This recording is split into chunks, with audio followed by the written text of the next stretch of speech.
This is the Defenders podcast on TV Podcast Industries. We're talking about WandaVision Episode 9, the series finale. So what now? Just gonna lock me up somewhere? No, not somewhere. Here. Here? Mm-hmm. I'll give you the role you chose. The nosy neighbor. No. Please. I'm sorry. No, you're not. You're cruel. You have no idea what you've unleashed. You're gonna need me. If I do, I know where to find you. Wait.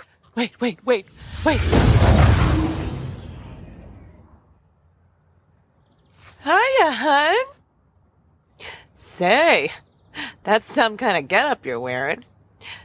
Did I leave the oven on, or is that just you, hot stuff? You live here now. No one will ever bother you. Okie dokie, artichoke. I'll be seeing you, Agnes. Not if I see you first, hun.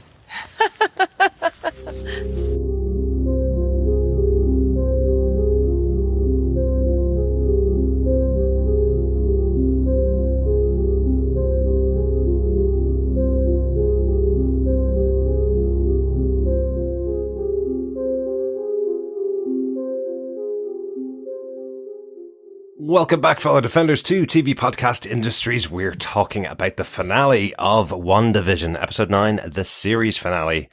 Chris was supposed to be introducing this one, and did, and unfortunately seems to have had a problem with his mic. We are going to release the episode as is, with Chris's unfortunate sound problems. Might help to pretend that he is cosplaying as Vision, maybe, for the episode, a little bit tinny in his vocals, but I think it should sound okay in the end. Take it away, Chris. Yes, we're talking about the series finale. I am one of your hosts, Chris, and joined by my illustrious co-host. Gentlemen, speak now or forever hold your peace. I will never hold my peace. I'm one of your other hosts, Derek. And pointing out the hex, I am one of your other hosts, John. Yes, welcome back, fellow Defenders, to the series finale, Episode 9 of WandaVision.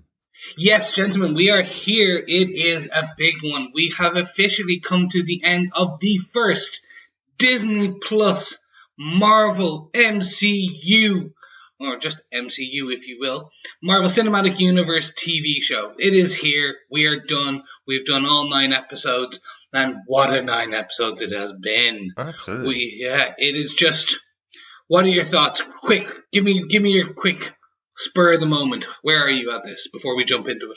I loved this episode. I thought it was a fitting finale for the first MCU TV show. I think maybe some expectations. I mentioned it before, but I think maybe some expectations that it was going to be bringing in a hell of a lot more from the MCU into the TV show probably may have dampened some people's experience with the episode the first time they watched it. But overall, watched the episode 3 times so far and really enjoyed it.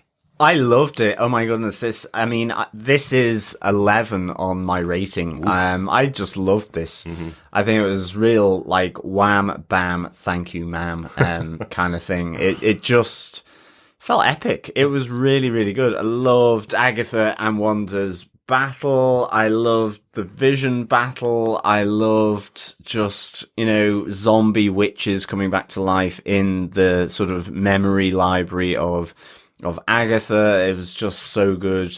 We had astral projection. My goodness, we had the Sorcerer Supreme name dropped. Wow, yeah, loved it. Yeah, I'm right there with you. I thoroughly enjoyed this, but I do, as you said, I feel sorry for those people who expected Mephisto, mutants, Doctor Strange, and the kitchen sink all in this finale. And the Fantastic Four, don't forget. And those ones who wanted Nick Fury and Captain Marvel. It was just good fun, speculation, all that stuff. Yeah, absolutely. The speculation is what we build our podcast on, really. It really is. I got the Doctor Strange reference. So whilst he wasn't there in body, he was there in spirit, which is apt for astral stuff. Absolutely, yeah. One final bit of speculation, or one initial bit of speculation before we go into the episode. We were talking about this just before we started recording. The episode name was added after we watched the episode yesterday, as usual, with Disney Plus. Episode title being The Series Finale. finale. I think that means that this is a one and done for WandaVision, that there is no season 2. They're always going to be open to the possibility if they have a great idea, of course, for a season 2. But I think this idea, because in the US, shows are defined by seasons, and then when they finish, it's an entire series of seasons. Whereas this episode was called a definitive article, series finale. So I think they're saying that's it for WandaVision.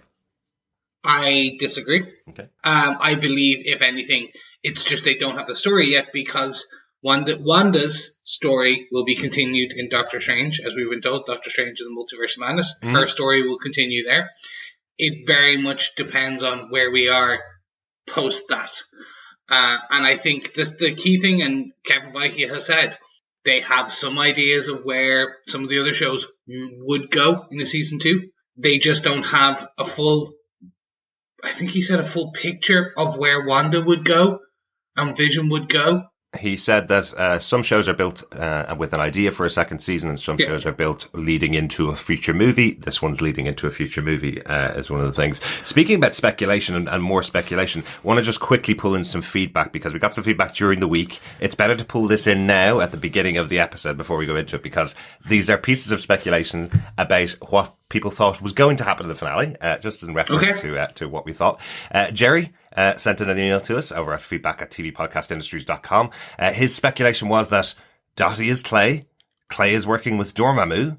They need Wanda's power to open up the dark dimension. Agatha's trying to warn Wanda of the danger before Clay stops her. Wanda is kidnapped as Doctor Strange shows up, and that's the end credits scene. Well, unfortunately, most of that didn't come to pass.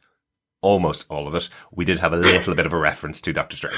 I'd be remiss to say pretty much 99.9% of that. Sorry, Jerry. Doctor Strange was even Doctor Strange wasn't. It was just the Sorcerer Supreme. That's as far as we got.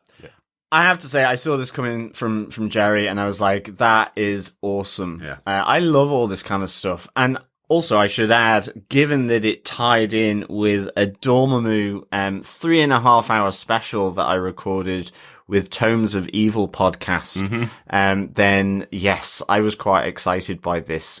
So, fellow defenders, if you want to understand Dormammu a bit more, and you've certainly got 3.5 hours to spare, then you can, of course, head on over to Tomes of Evil podcast to listen to myself and Russell from Tomes of Evil discuss Dormammu from the 1960s all the way through to the MCU movie.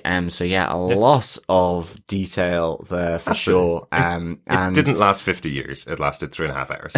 Yes, exactly. We could have been there all day, I guess. It was really good discussion and conversation.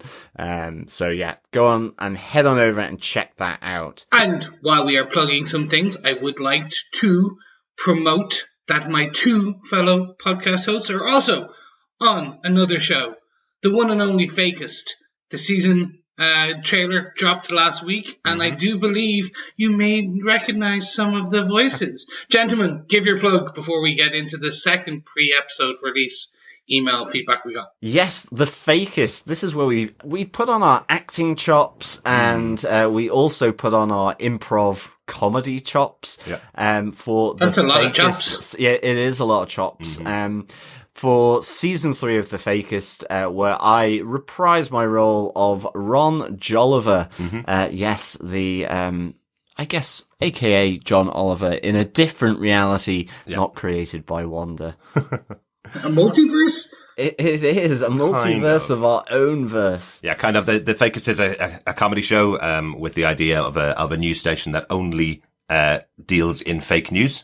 So it's a fun show, but this season each of us got an episode. So myself and John have an episode. I think it's episode 8 of season 3, so out in a couple of weeks' time. We'll definitely talk about it again on our podcast. But yes, I got to play Ron Jolliver's partner, Roy, who's obsessed with the TV show My So-Called Life, and looking forward to a Hollywood-style remake for his future. So that's a lot of fun. And I also got to play the father of the Fakest, Paul Defoe's father, Montepere Defoe. So John brought his acting chops. I just brought my voice. Both, I think, characters sound very similar to my current voice.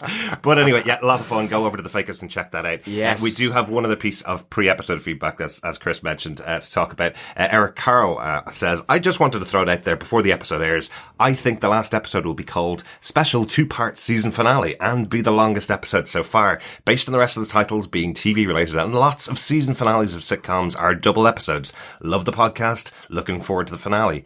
You know what? Eric Carroll's kind of right in some of that. It was called the series finale rather than the 2-part season finale. And it was the longest episode. It was 49 minutes, including the credits and post-credit scenes and all that kind of stuff. So that's the longest episode of the season, but not a 2-hour long finale, unfortunately. No, but it was great. Well done, Eric. You get half point. Half point. Half point. Exactly. Jerry, you get none. You get no points. No point. No, he gets half point as well, just for sheer speculation in it going in a fab direction, at least from my point of view. Absolutely, absolutely. But gentlemen, with that pre-episode feedback in the bag, I think it's about time we jump on over to our own thoughts and feelings about this episode. Yes, ladies and gentlemen, boys and girls, please, if you have not at this point, head on over to our website at tvpodcastindustry.com to leave us feedback on any thoughts you have on the season. Now you've seen it all. We will also be doing a full wrap-up along with our pub quiz wrap-up next week, so make sure you pop in and have a listen and look at that. You can also send us some love by subscribing on any Wiccan or Android-loving podcast player. You can get us on iTunes, Apple Podcasts, Google Play Podcasts, wherever you get your podcast. We are there, thanks to our producer extraordinaire. Finally, you can also send us your email feedback or feedback at tvpodcastindustries.com. You can also head on over to patreon.com and help us keep our producer in caffeine, because that is the only way that we get a podcast out on any regular schedule, because we basically hook it to his veins. Yes, and the army of mutant hamsters that are powering the electricity for this podcast. Yes.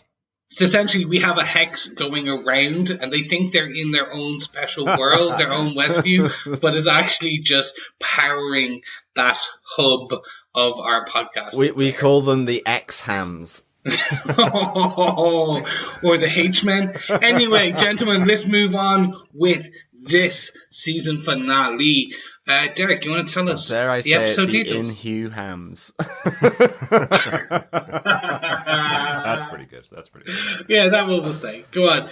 Derek, do you want to tell us who wrote and directed this episode? Absolutely, yeah. The episode was directed once again, as every episode this season was, by Matt Shackman. And my theory about a great show having the finale written by the showrunner still holds. The showrunner, Jack Schaefer, wrote this episode. She hasn't actually written an episode about this season. So This is the only episode that she's written this season. But obviously, as the showrunner, came up with the concept and has been the guiding hand throughout the season. But great to see Jack Schaefer writing this episode. Absolutely fantastic. She hasn't done much press. I've seen Matt out there quite a lot. Absolutely. And I'm very curious, because I'd love to grill on some of the finer details from the actual kind of writing standpoint, but it seems she's a very private kind of person. So very interested to see when she will do some press. Maybe they were just holding it off until post season finale, because she can give all the juicy details. Yeah, potentially. I think Matt Shackman has talked about a lot of the process so far about making the show and that kind of stuff. I know we have the making of coming out on Disney Plus next week. Yes. So hopefully we'll see more detail behind the concept of the story and how it was all made and how it was all put together. I'm really excited to see that now. The making of shows on Disney Plus have been really, really good.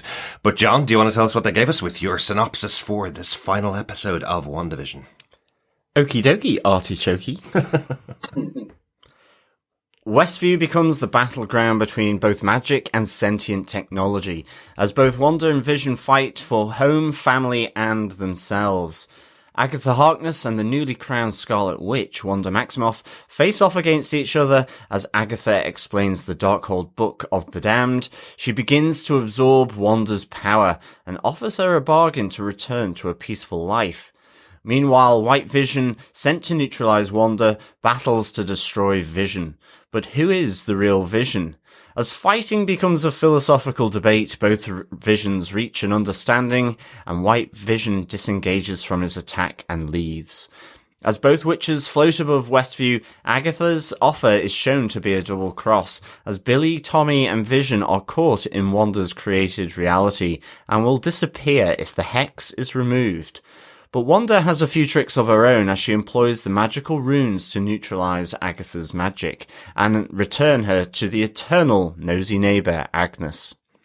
In the aftermath of the battle, Wanda realizes that Westview cannot continue for its residents nor for her family, and as the Maximoff family return to their home, Wanda begins to collapse the magical hex. As Billy, Tommy, and Vision say goodbye and return to the ether of the universe's energy, Wanda begins a new journey on her own. The FBI's Jimmy Woo and Sword's Monica Rambeau assist with the cleanup in Westview. After the credits, the investigation in Westview continues, but Monica is visited by a Skrull as an old friend of her mother would like to meet her up there in space. Meanwhile, Wanda has found an isolated cabin in the mountains to escape from the madness of the previous events. As she makes a cup of tea for herself, her astral form absorbs the teachings of the Darkhold, but she is interrupted by the screams of her sons, Billy and Tommy. Wanda, I'm here to bargain. I like that you got a little Doctor Strange touch in there as well, yourself, John. Yes, and the madness. And the madness, absolutely. So yes, big moments, 2 massive post-credit scenes, setting up 2 future movies as well. Let's go through the way we normally do with our top 5 notes about the episode. Our structure is completely blown from the beginning of the season. Don't even have a discussion about the commercials in here. Just have our notes about the episode. So where are we going to kick off? I think it's good. Let's kick off at the beginning of this episode. Let's kick off, like all good Avengers films, with a car flying from behind. The good old Wanda Maximoff kind of maneuver, if you will, where Agnes exits stage left, pursued by a car. Absolutely. This was great, actually. I loved it. It just felt like a pure wrestling move that Wanda with her magic sort of picked up sort of something analogous to a chair in the ring. And it was just like, it was a family saloon car, and chucks it at Agnes. And of course, just with the nice little Wizard of Oz reference here with the Wicked Witch of the Westview, in this particular case. Really good to see Agatha's boots there underneath the car. Shout out to Will B over on Twitter, who sent us an excellent tweet about this section where it's, Wanda's sent her 2 kids back into the house to go upstairs and then throws a car through the house immediately after they go. It was different house. Oh, it was. Okay, cool. It was Dottie's house. Right. Okay. Good. Because the kids probably be pretty shocked by a car coming through the front of the house. but I did like the kind of normality of Wanda just saying to Billy and Tommy, "Get to your room," as though they'd just been naughty, sort of downstairs in the living room or something like that. And then, all this madness happening outside of the house. Very quickly, just want to call out, because I didn't do it in the last episode, the costume design for Agnes. Or Agatha, I should say. Agatha's costume design, very reminiscent of her comic look. It's a comic-accurate look, if you will. It's similar. It's very similar, and it looks fantastic, especially when you have that kind of billowy, floaty effect. It looks fantastic. But I just didn't call it out in the last episode, so definitely, just amazing. It's very cool, very cool. Feels very witchy, as you say, Chris. It does look different for the comic. I think we mentioned that her character face looks kind of like Aunt May. She's like a very old woman with a bun hairstyle. With white hair and with white hair, exactly. But I kind of thought that maybe as she was, we see here Agnes's power of being a magical sponge absorbing the power from Wanda. She doesn't want the runes here like she had in the basement because she wants Wanda to use her power. But I kind of wondered whether her hair was going to turn white as she absorbed that power, just because of the powerfulness of Wanda's power. A lot of power there. Yeah, power. Power. Yeah, she describes it as absorbing the power from the unworthy. So effectively, she is judged Wanda unworthy because Wanda hasn't been trained to use the magic. She's just very magic or very powerful.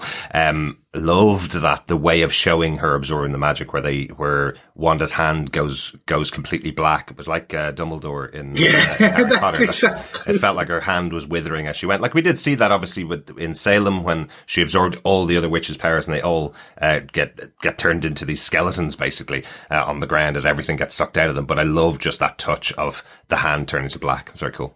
Yeah, I mean, and that's it. She says it's later on. Agatha says, "Power's not your problem, Wanda. It's the lack of knowledge." You know. But so I had a bit of a WTF about this because power isn't the problem. Her lack of knowledge is, right, and we get that. But then the whole thing about the Scarlet Witch, what we learn later, is that she doesn't need spells to cast magic. Like she doesn't need the construction because it focuses it more. But the whole point is that she can just chaos magic is the creation without the rules.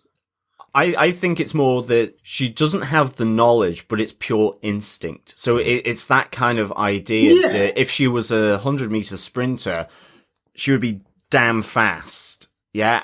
And a little bit of training would make her even more powerful. Yeah. And so I think that she doesn't need to maybe do the incantation because it's instinctual, because of the nature of the powers of the Scarlet Witch. But beneath that, there is this maybe the spells are more subconscious and that she's casting them. That's kind of how I understood it. Yeah.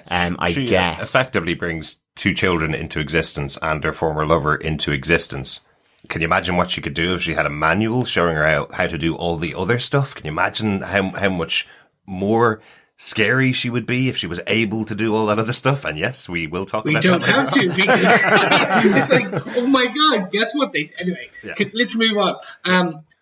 The car goes through the house, which is fantastic. Mm-hmm. And then we get Vision with a W for White Vision. We call him Vision. See, that's difficult because there's Wanda's Vision as well. So but we have White Vision arriving here. Yeah, let's say Vision and colourful Vision collision. Anyway, we have the White Vision. He does arrive, and we get this very touching. Oh, Wanda, and then I'm going to pop your head like a grape. Yeah, I'm crushing your head. I'm crushing your head. This was cool. I did like it. Like this.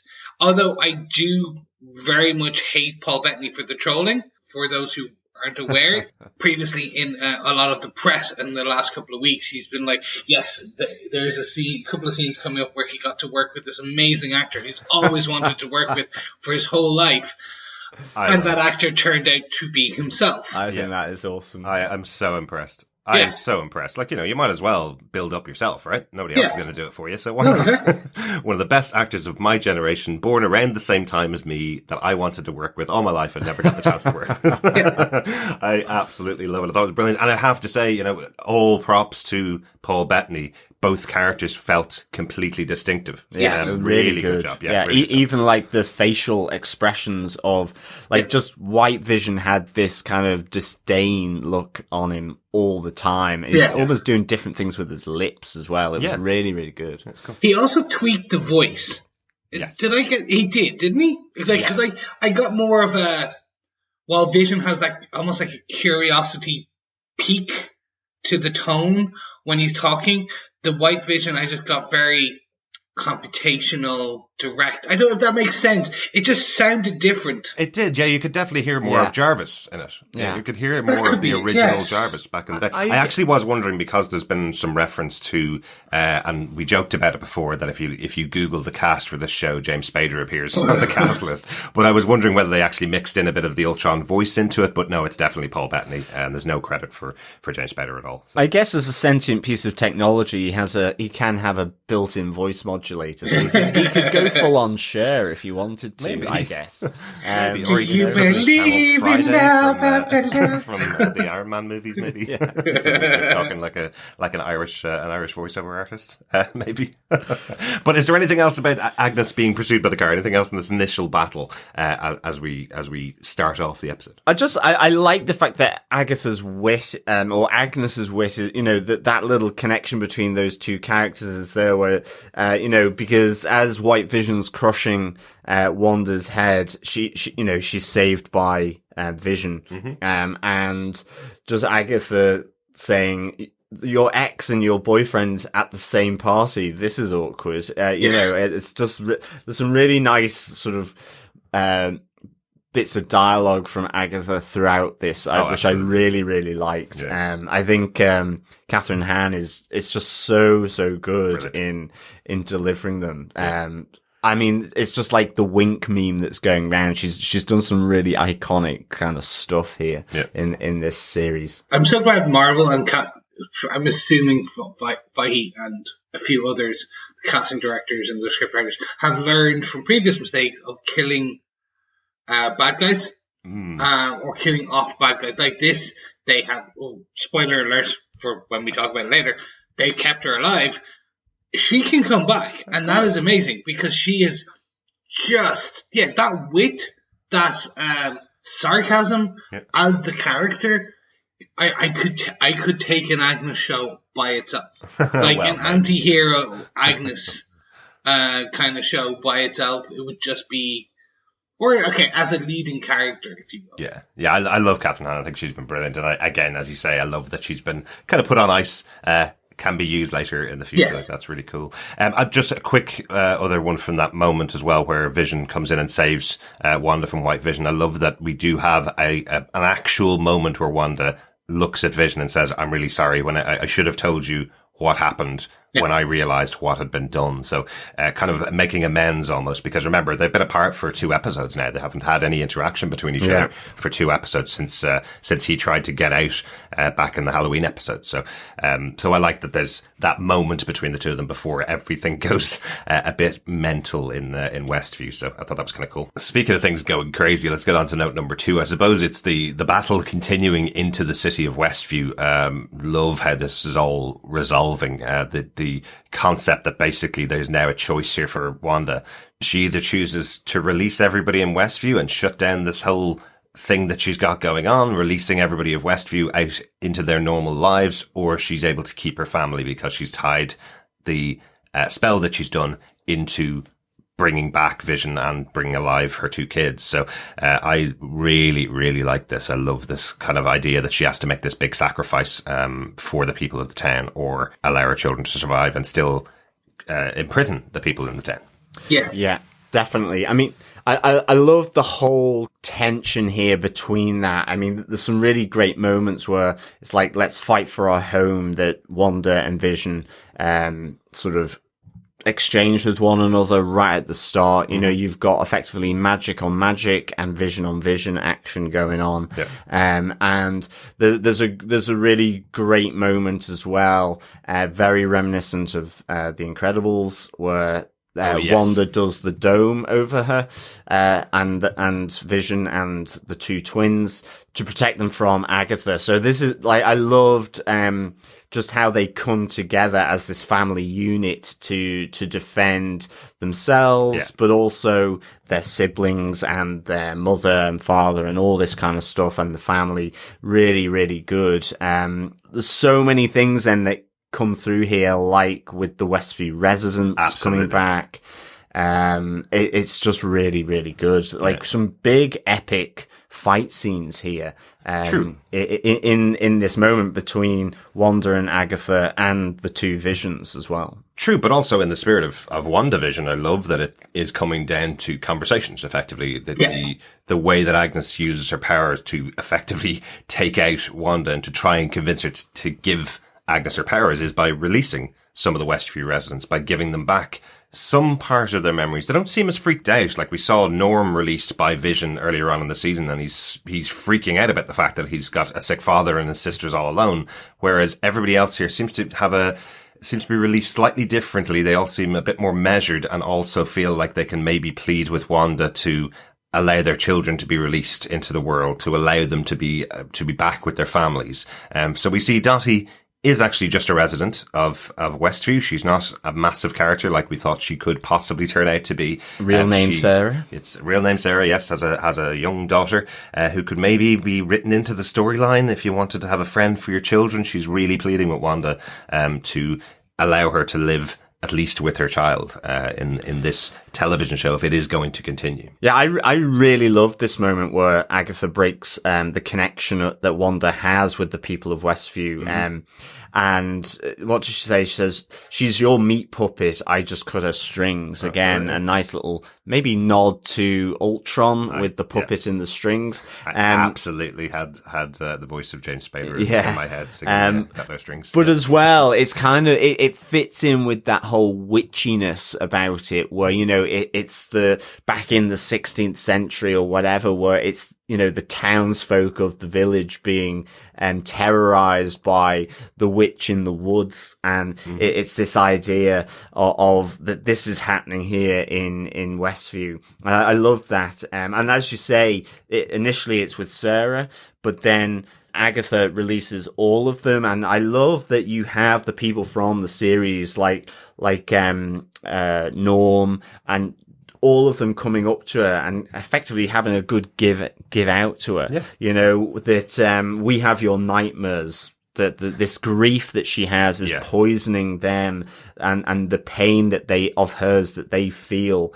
And because that's a massive revelation to Wanda. Wanda feels like she was kind of putting them into a protective cocoon and that they were just in her TV show and everything's fine. But they tell her that every time she has a nightmare, they experience it. Every time she goes through a bad time, everybody else in the town is experiencing those feelings while they're unable to do anything about it. You know, again, you kind of see it here that Wanda, in effectively trying to shut them out and that truth that she sets off.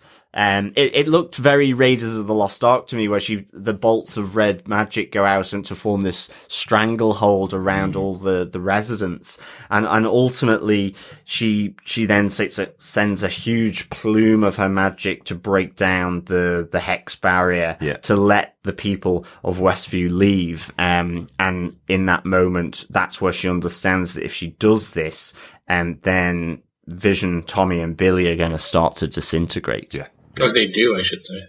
Essentially, they're negotiating with a terrorist in their eyes. Like, that's why they are beyond fear, if you will. In my head, it was so strange. Like you said, they were like Sarah's there, just like, oh, I just want to spend time with my child. If you can write her in, please. Or then it's just like, oh, okay, no, like, you know, like, these are the wrong things to do. And then literally to Mrs. Harsh going, well, just kill us then. Just let us die, exactly, yeah. Yeah. This isn't a life, Yeah, like, it literally, you're going to, like, they're essentially negotiating. And again, this pulls back to, and my wrap up, in my kind of end, whatever, in my defend, I'll talk about it. But essentially, this is every stage of grief in this series. It's like, the 5 stages of grief. 7 stages of Grease. It's Grease Lightning. I don't even know if that was the right tune. It wasn't. Okay. And they go to bargaining almost as well. So it's like, just let us die. And that's then once again shows Wanda her uncontrolled, the uncontrolled magic or the damage it can cause because it starts to choke. So unconsciously, she gets upset, her magic lashes out. And that's, I think, what kind of snaps her back to reality where, okay, I need to let them all go. She begins to open up Westview. Yeah. And then you start to see, then that clicks with her where we start to see Billy, Tommy, and Vision disintegrate. Yeah, well, it's I guess so. I mean, and you have Agatha saying, you know, explaining it, you know, you either save Westview or you save your family, you know, that you've through your effectively unconscious spell that you have cast, because it's all kind of emotional spells. You see her like, she is emotionally lashing out at the residents of Westview, and that strangles them. When she sees that, she kind of then, it's kind of like this release, it's very sort of physical, her, and tied to her emotions with Wanda's magic, that she kind of releases it, and she's screaming as she's sending the plume out. But you have Agatha saying, you tied your family to this twisted place through the unconscious spell that you've cast here. Yeah. And that becomes a feature of Agatha's bargaining with Wanda to say, just give me your power, and I can fix those incantations within the spell. So there is a spell there. It's just she's not conscious of it. That's, and it's really, really cool seeing this kind of emotional sort of magic caster, I think. Yeah, and to see that the bargain that Agatha was trying to do with Wanda was a total lie as well. She's saying to her, give me all your power and I will fix that spell that you cast, and I'll change it and make sure that everything's okay, and the Westview will go back to the way it was, and you can have your family. And then when she does get her power, or thinks she has Wanda's power, she reveals, no, you've cast a spell. Once it's cast, it can never be changed. Which I thought was a really good reveal. So there is villainousness underneath Agatha. When I watched the episode the first time, I was kind of going, interestingly, we talked about Agatha Harkness in the comic books as being someone that trains Wanda how to use magic. She's not necessarily a bad character. She's a magic user. And by the end of the episode, actually, it's almost exactly that. She is basically the comic book character. She's taught Wanda that she needs to learn from books, and she needs to learn from other magic users to develop her powers. That's pretty much her role in the comics. But there is this element of she wanted to steal Wanda's magic and become more powerful because Wanda's unworthy. That's the element they added for the show, rather than her being completely different from the comic books. Yeah. And in this moment as well, Agatha explains that the book is the Darkhold. Yes, that's a surprise.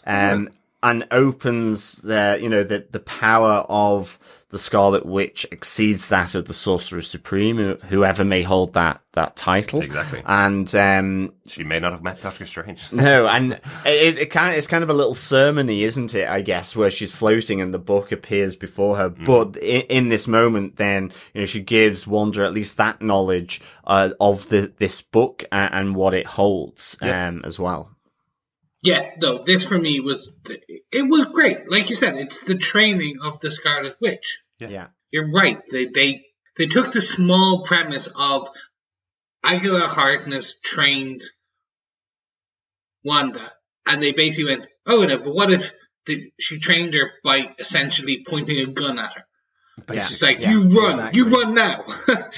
Exactly. It's like last week when she was taking her through her different stages of life. It felt like, even though it was for Agatha's own purpose, that she was at least you could get something from it. Yeah. Wanda, and as we see in this, she did in terms of the runes, but it was really, really good. Yeah, she taught her the runes, which is the only way that that Wanda was able to beat Agatha. Great use of that scene where you see her firing the fireballs at Agatha in the sky. They're missing, which you're kind of going, that's not possible. And it's actually that she's missing on purpose because she's putting runes onto the hex around Agatha to block Agatha's magic. What a great resolution that she has learnt this technique from her only ever experience with another witch. That's quite cool. I thought it was great because I did not expect that. I thought they were going to do they give me all your power and then she burns out.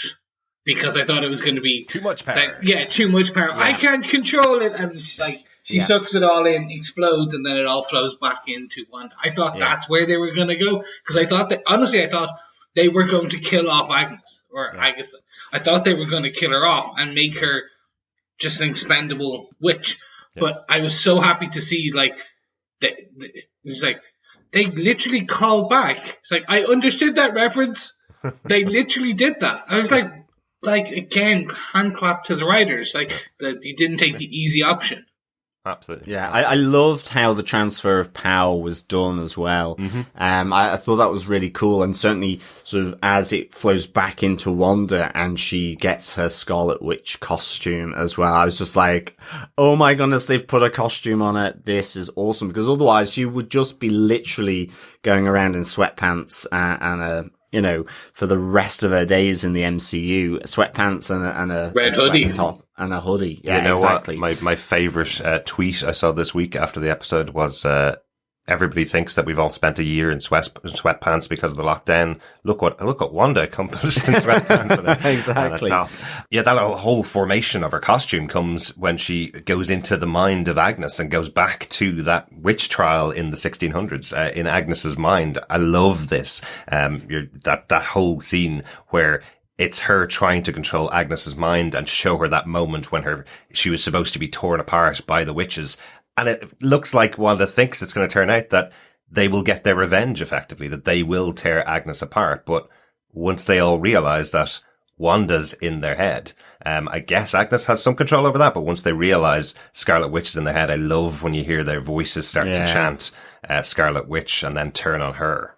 Yeah, I loved this with Wanda putting the memories back into Agatha's mind, you know, a throwback to the Age of Ultron. Yep. Where, you know, in the shipyard, sort of the ghost ship thing where she does it to all the Avengers. I love this. And then you go back to this, you know, I guess what Wanda thinks is that traumatic part of Agatha. Also Agatha is a witch, so she can counter this, but, I love how it switches to, Wanda being tied to the post and being judged by the other witches because she is the Scarlet Witch. I loved how all the desiccated witches come back to life. I thought it was really nicely done. And yeah, it throws back to the crown that we saw on Agatha's mother's head as she's trying to cast the spell to control Agatha. And you see that with the exchange of energy back to Wanda, how her costume forms from this magical energy. And it starts off with that crown on her head, which was really, really good. Yeah, this was just fab. Absolutely. I squealed like a little girl on her first day of school. Yeah, me too. The other thing I squealed at was when Wanda just moves across the sky and disappears and in front of Agatha, and it looked like Bewitched. It looks like something out of Bewitched, and I was like, that was just so cool. I loved that. It just for me, it's just these little touches. It's basically, it was like the first time we saw extremist armor in Iron Man. It was like the first time we saw Hulk and Bruce change, and he goes, I am always angry. It's these key little moments that, as a comic book reader, getting to see this on screen and getting to see it portrayed with the same love and reverence that we hold for it, and it's just done so well. Like, they could have easily made that the most, like, to be fair, the costume's as silly as we saw it in the 90s episode. Like, sometimes. Like, back in the day, it was that silly. The comic book costume is as silly as the one we saw in the Halloween episode. Yes. Yes, exactly. Yeah. But now, this one's cool. Exactly. They've taken this amazing concept. They've completely made it their own to show, and it's the power of the Scarlet Witch is her this costume.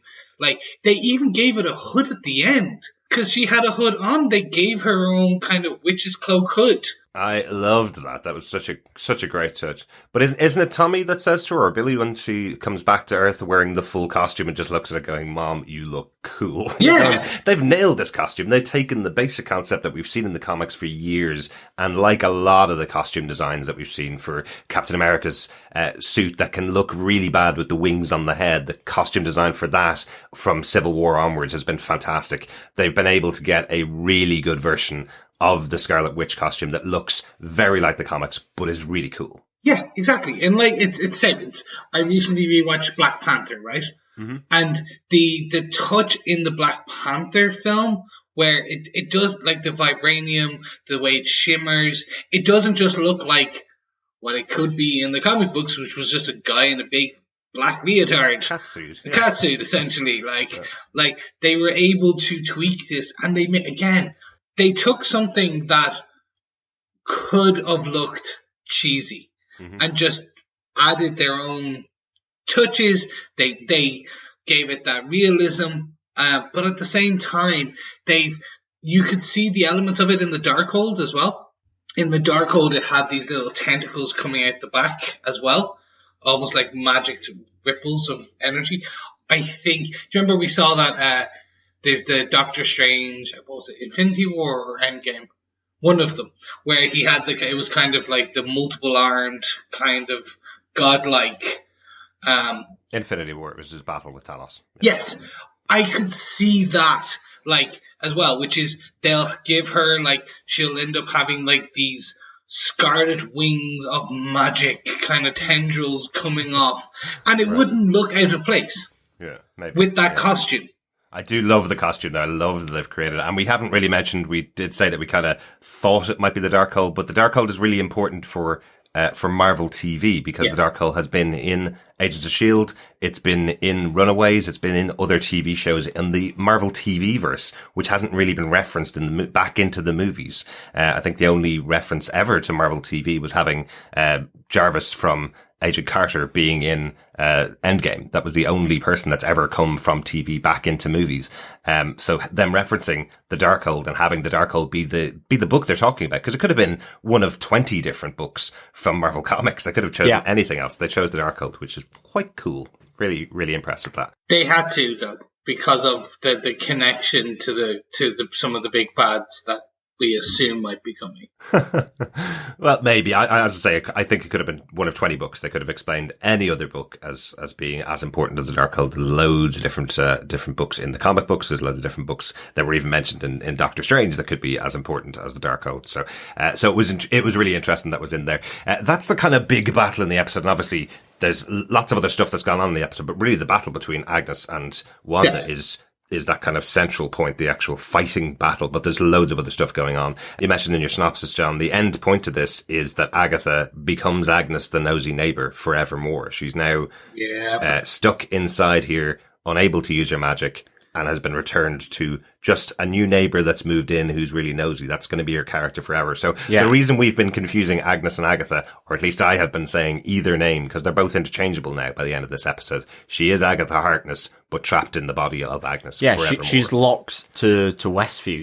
She's tied there by Wanda's magic. And nobody's ever going to bother her unless Wanda needs her in the exactly. future. And I mean, she's tied there because of the double cross. I mean, I really like that they didn't kill her off, as you've said. I think that's really, really good because, you can just see Wanda needing just to tap into the knowledge of Agatha at some point and releasing her for a second, which would be really, really good. But ultimately, it comes down to the fact Agatha sold her a correction to the spell, which she said, once the spell is broken, it remains broken, just like yourself. So I thought that was really good. Yeah. Can I ask you one quick question before we move on to our next point? Do we think they might make Agatha a new Loki? And by what I mean by that is she was a villain, and over time, because she is popular, it was Agatha all along, proves she is popular. Would they potentially move her to a more anti-hero in the future over time? Well, do you think there's could Catherine Hahn be the new Tom Hiddleston? Maybe, but what I definitely know about Marvel is they love putting these chess pieces on their board to be able to play with them in the future. So she's in the toy box. So certainly they can use her in the future. And I think with some magic movies coming up in the future, we absolutely could see an appearance of Agatha for a moment. But I do love that she even is saying to Wanda, don't leave me here. And Wanda kind of saying to her, I can come back whenever I want to. That's it's absolutely on the table to use her again in the future. But I don't know how big their plans are at the moment, because remember they have 4 movies locked now at the moment. So if we do see her again and 2 TV shows or 3 TV shows. So we basically don't know when we're going to see her again. If we do, it could be any time in the future, but I'd love to see Catherine Ham back. Let's talk about the Sword Showdown as our note number 3. Sword has been obviously massively important in the series, Monica being a member of Sword before she got snapped, and coming back into Sword, trying to work out what Hayward's plan the whole time was, seeing them camped outside the Hex the whole time. Little bit of a light ending for Sword. It kind of just went and finished. Yep. The most important part, I think, of the Sword Showdown is actually the conversation between Jimmy Woo and Hayward, because it finally explains what Hayward was trying to do and kind of gives him that separation from Sword. He's doing something on his own, really, without any kind of oversight, without any kind of guidance from the government, without anybody saying he's allowed to do it. He brought Vision back, sent Vision in to kill Wanda.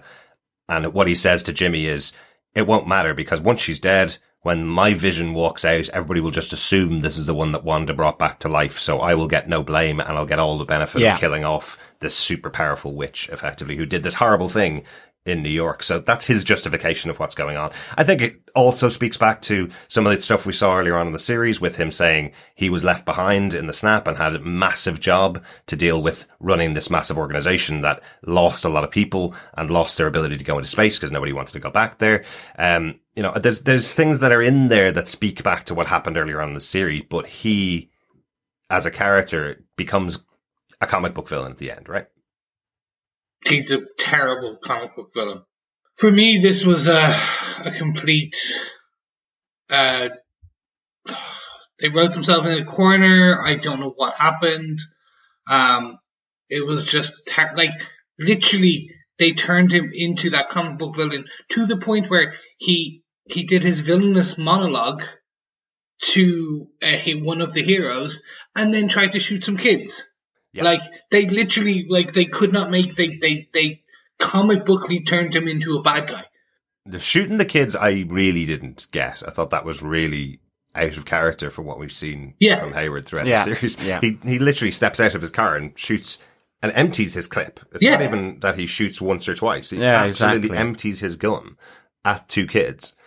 And that feels like, okay, maybe there's a way of explaining it that these kids aren't real children because Wanda brought them to life in the Hex. He maybe knows they're part of the Hex, so they aren't real, but none of that is on screen. It's just him stepping out of a car and shooting 6 bullets or however many bullets at 2 kids. I guess he's just seen Tommy and Billy, mind control his men and take at super speed all the guns off them. But still, exactly. I mean, the whole Sword thing for me in this episode was the one that just didn't really connect with me. First of all, it wasn't until sort of the second time of viewing that I kind of really fully understood the motivation of Hayward through that conversation with Agent Woo, as you say. It was kind of the idea of that, I wasn't entirely sure what he had done that had made him be this kind of bad guy of Sword, and I guess we've seen Nick Fury and S.H.I.E.L.D. do plenty of stuff off grid, that, all the Avengers have been woohoo. So it all kind of felt like different kind of standards, I guess, just because it's a different a different organization in Sword. I have to jump in and correct you. Once again, no connection between Nick Fury and S.H.I.E.L.D. Nick Fury operates in the borders outside of society, and the Avengers were absolutely not woohoo with the things that Nick Fury did. That was the entire catalyst of the Avengers movie and the Winter Soldier. The catalyst of both of those movies was that when the Avengers found out what S.H.I.E.L.D. did, they went against the plans that they'd created, effectively. But ultimately, it was Hydra that infiltrated Not S.H.I.E.L.D. in the Avengers, no. That was S.H.I.E.L.D. trying to create weapons to protect the world themselves, and the Avengers realized they shouldn't be using the weapons. But it didn't stop Captain America from working with Nick Fury, because in Winter Soldier, it's Nick Fury going to ground because of the attack on his life, and Captain America is still happy to deal with him. What I mean is, I think they just make they've just made Hayward a really bad guy in a position where actually I didn't quite fully understand what he was doing sort of illegally until that conversation with Wu. Then you have, as Chris says, the whole, the kind of whole just out and out villain of the piece, shooting at kids. And it's just, yeah, I guess we don't see enough motivation on Hayward's side to really kind of just get to this leap where he is. And it all just felt a little, kind of afterthought. And I guess with everything else going on in this episode, I understand that to some degree, but this is only a minor point of the episode, but I do want to call out something that we haven't called out throughout the series. WandaVision as a TV show wasn't finished in March. When the world went into lockdown. This is the first TV show that's come out of that's filmed during a lockdown period that we've seen within the Marvel Universe. It's a massive show. We know loads of stuff went on in it. My understanding, and it's not completely clear yet, we'll probably see more in the making of next week, but my understanding is all of the internal stuff was complete. All the stuff that was within houses and all the stuff that was to do with the sitcoms was done. And a lot of the exterior stuff, which would be things like the sword pieces, were not completed. There's a couple of things in this episode, and I think potentially that moment with Hayward is one of those things that wasn't fleshed out because they didn't have the availability of the actor. They didn't have the availability of the sets. They were trying to finish the show to get it out into the world because they were closer with that, I think, than they were with Falcon and the Winter Soldier, which is why this went first rather than Falcon and the Winter Soldier. You know, the Darcy moment in this episode, Darcy's been such a great character throughout this series, but she's the one that takes out Hayward. She drives the van that we saw her in last week into the side of Hayward, says, "See you in jail," and that's the only time we see Darcy. We even get a throwaway line from Monica going, "She's not here for debriefs," and you're going, but Darcy would absolutely be there to say goodbye to the new friends that she'd made. That's Darcy. But my understanding is that the actress couldn't get out to film that moment in the post-production part of the second half of production in COVID. Yeah. So they fit it around what they could do. You know, we're going to unfortunately have to put up with this in a couple of shows. So I'm not going to ding the show too much, but it is a pity that's the way they had to go for it because of COVID, that they weren't able to give us much more motivation from Hayward. They dealt with all the battles, all the big sci-fi stuff, and when it came down to having this final moment for your major character, the leader of Sword, it ended off with him trying to shoot a couple of kids and then getting locked into his car by Darcy. Yeah, exactly. I'm not dinging this episode. As I say, it's 11 on my chart. I think it's just, this is the one where I was just like, okay, grand, like, move on. And exactly. I completely understand where you're coming from, and I think that's probably the reason. We're starting to see this with shows. Like, it is, like, this is going to, the actors are comically filmed far away from each other while talking. So it's almost yelling. But no, I think for this one, it depends on what they do with it. Do you know what they could do? And I'm just going to quickly, I'm going to drop the bomb and then we'll walk on to some of the other points, which is they could turn him into Bolivia Trask. So for non-comic book readers and people who didn't watch the X-Men films, Bolivia Trask was the creator of the Sentinels, the big giant robots that hunted mutants in the comic books. He was Peter Dinklage in one of the X-Men films, the Fox universe. And the reason I say this is they could double down on him being a comic book villain, quote unquote. He shot at kids. That's something that a lot of people are going to have an issue with, right? Rightly so. It just didn't make sense, just for the character. But what they could do is those 5 years, he hates superheroes now. He blames the Avengers and superheroes for the 5 years. He blames them for destroying it, and he is against superheroes, almost Zemo-like, Baron Zemo-like. He blames superheroes for what has happened to the world. And his way to do that was through sentient weapons, through robots, through what Sword was building, the Vision. Yeah, so they could move him towards that, which is his next one is he gets pulled out of jail, and he is tasked with building robots that will police the event, like superpowered individuals. So they could double down on that.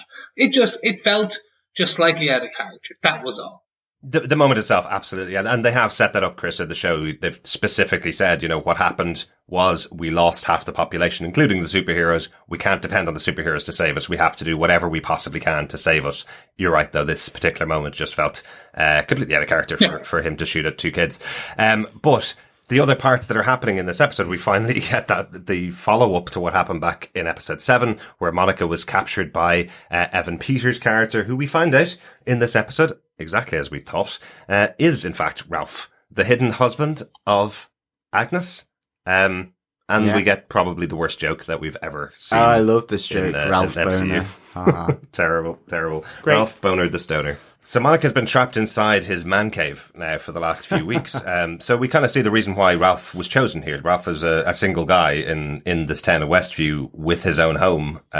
He's effectively been controlled by Agnes since she arrived in town, and she moved in next door to Wanda and the family in order to monitor them. So that is the reason why he has been there. Stunt casting of Evan Peters pretty much confirmed. That's the reason why he is in the show, to give us all something to speculate about that turned out to be wrong. Or is our other piece of speculation right, that Ralph, the hidden husband, was the person that was on the run, was the person in the witness protection program that Jimmy Woo was looking for, and Ralph Boner is a made up name? Is that why Evan Peters' character laughs at his own surname when it's read out loud by Monica? Because why would you laugh at your own surname? Surely you've heard that for most of your life, right? Yeah, they need to explain that one at some point. The whole premise at the start of the show to get Monica there was that there was a missing informant. FBI needs you, and that just wasn't addressed. Yeah, at all. So I'm hoping it's like, Ralph Boner. It was witness protection, made up name. He chose it himself as an actor. He did a headshot, and he wanted Ralph Boner. And that's why he's laughing. Yeah, and that makes sense.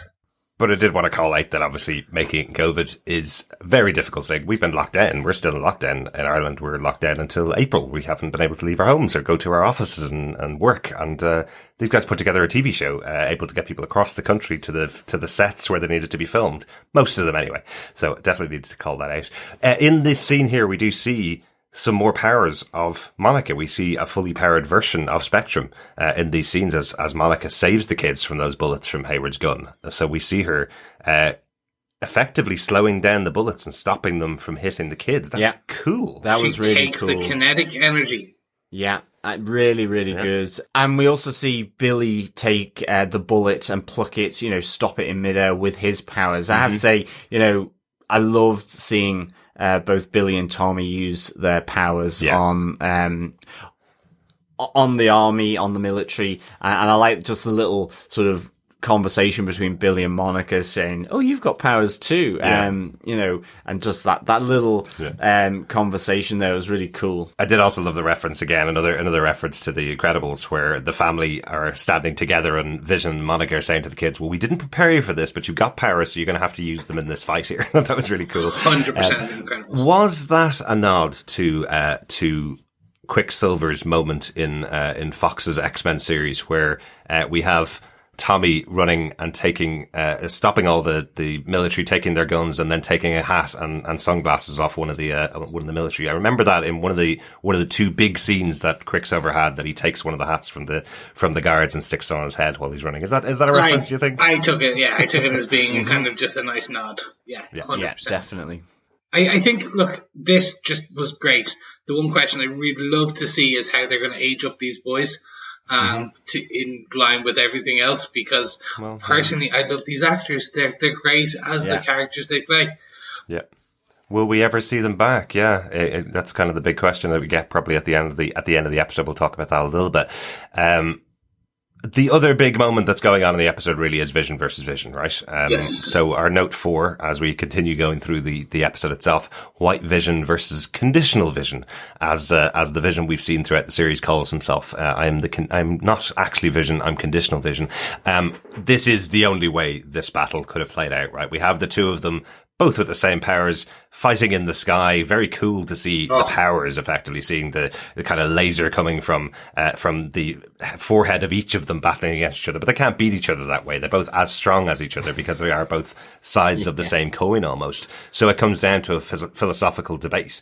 Paul Bettany plays this so well. Yeah, this was awesome. It was kind of, it was just the rational part of their brains just took over, and it was like, down tools, stop fight. I request elaboration. It was so good. Yeah. You've been sent here to kill Vision, but I'm not Vision. I request elaboration. Yes, really good. Yeah, really good. It took place in a library, was awesome, and they have, this conversation, this little philosophical chit chat about who is the true Vision and what does it mean to be the true Vision, with the reference to the ship of Theseus.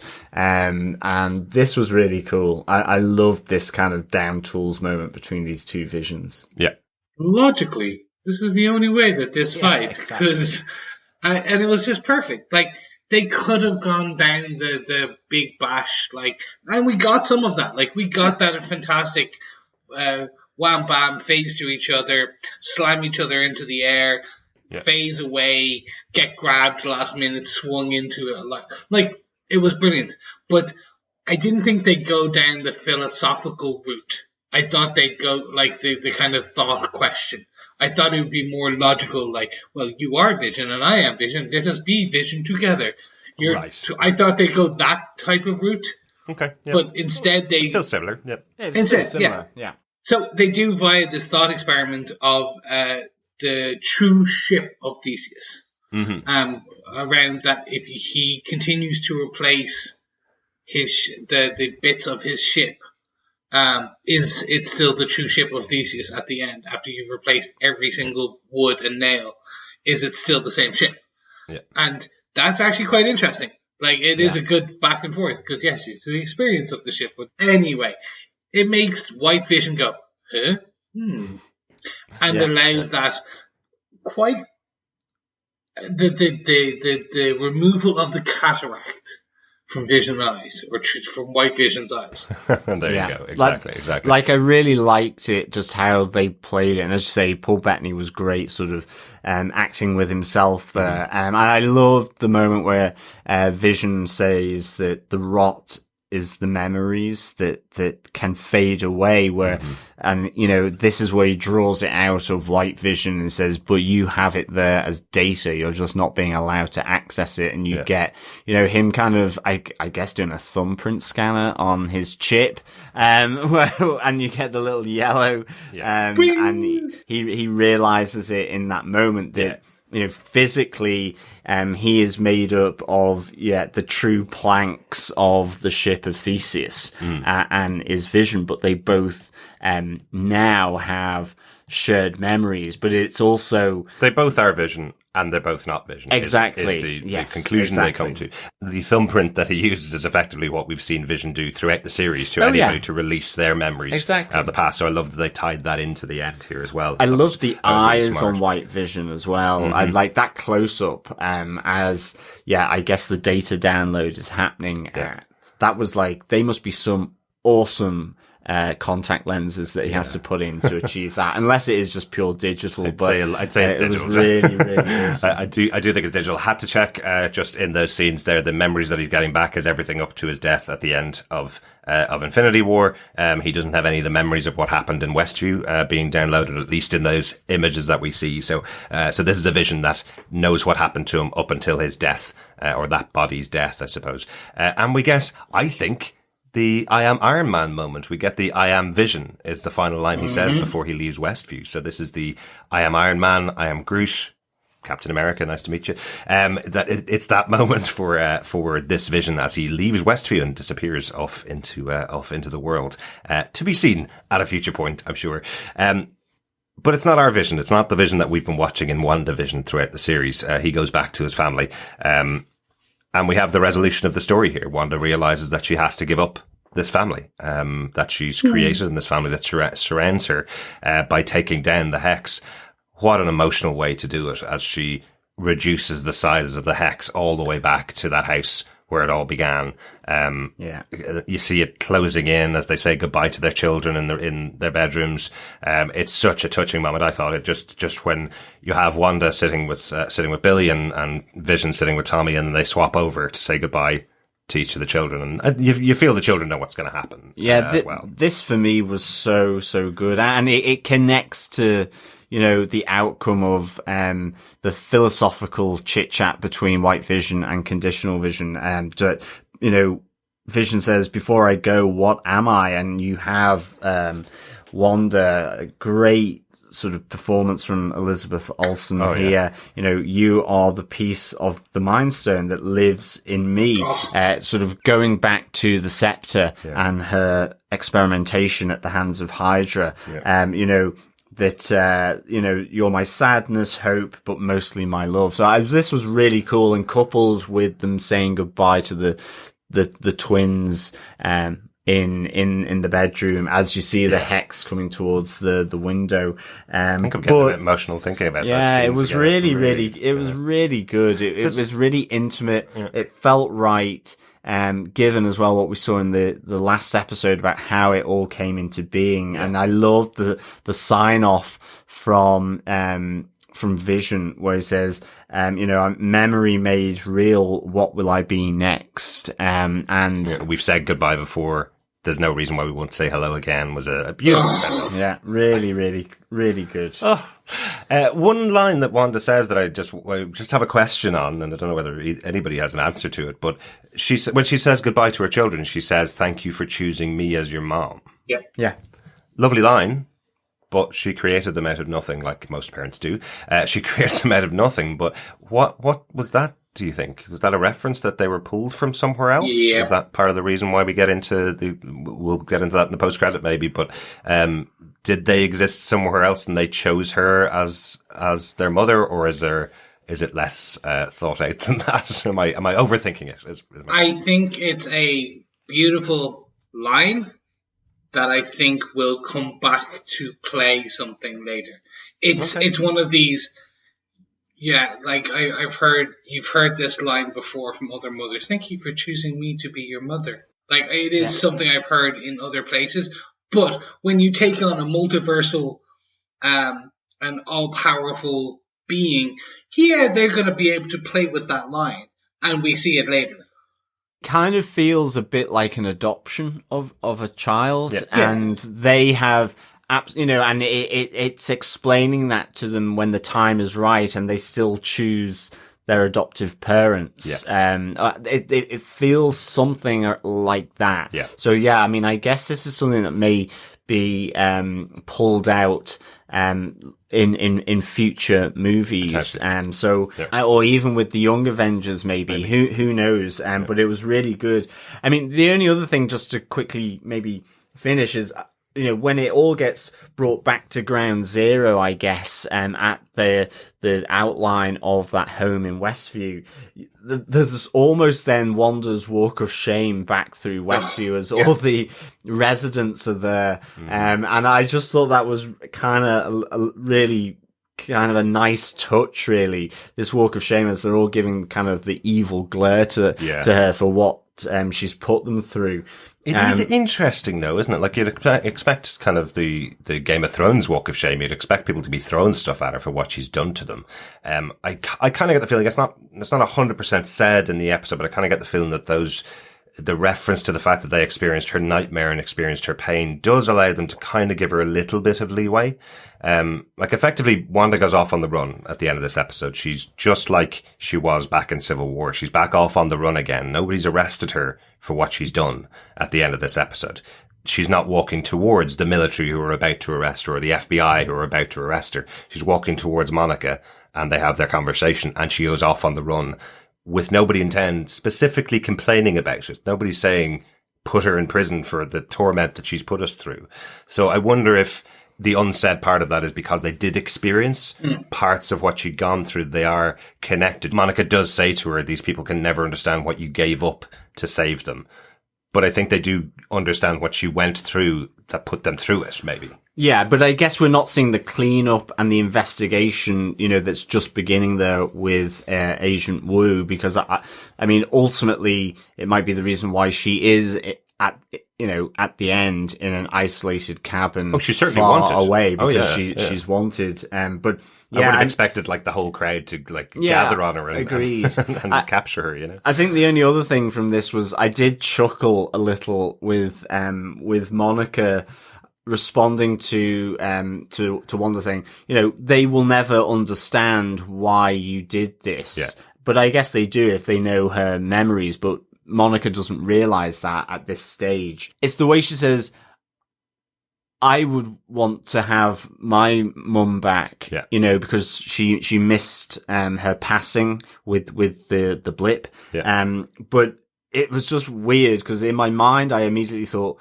you would enslave an entire town of people so that you could, and I was like, Monica, you've gone dark all of a sudden. What is going on? But it was a little weird that she kind of put it in that way, given the conversation about the fact that in order for Wanda to sort of deal with the loss of Vision from Endgame, that, she created this, but in so doing, while she wasn't conscious necessarily about what she was putting the residents through, that Monica would kind of say that, but that's just me, I guess. When what Monica should really have said was, I would definitely have done what you did because it gave me these freaking cool superpowers. I totally agree. If you hadn't done that, I wouldn't be Spectrum, basically. So I think what they're trying to do again is just set up the idea, like in Civil War, you're trying to set up who's on whose side, who agrees with who and where they're going to end off in the future, who's friends effectively. Yeah. And what they're trying to set up here is that Monica and Wanda will be connected in the future. They have built some form of friendship here. Yeah, which is very cool. Time. Yeah, I love that. Very cool. That's the end of the episode, really. But of course, it's Marvel. Let's get into our note number 5, our final notes, our mid-credit and post-credit scenes.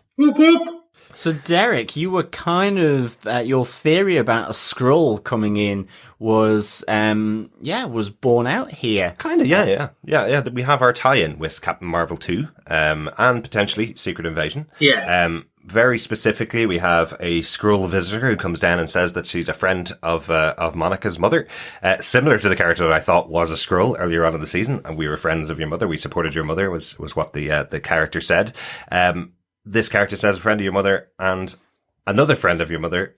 He realizes that you've been grounded and wants to see you up there, effectively. That he, in case you don't know, is Nick Fury, who is currently in space with the Skrulls, as we saw at the end of Spider-Man Far From Home.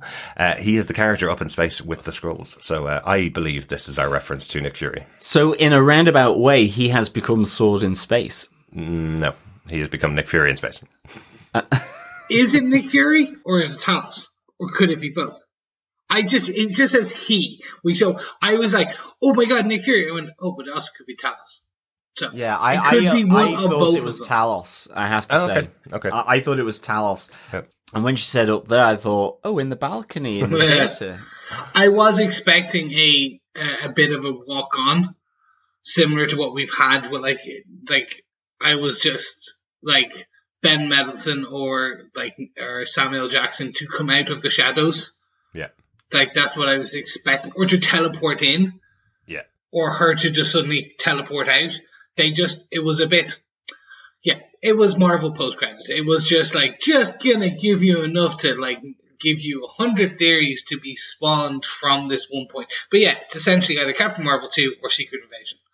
One or the other. And I do think that may have been, again, another COVID impact. We may have gotten Nick Fury do a walk-on here, or Ben Mendelsohn, of course. You could have either of those had appeared, but it gives the exact feeling that I think you need if you've seen Spider-Man Far From Home and the post-credit scene there where Nick is up in space with the Skrulls, surrounded by them all. Talos is back on Earth, helping out or pretending to be Nick Fury for the whole movie.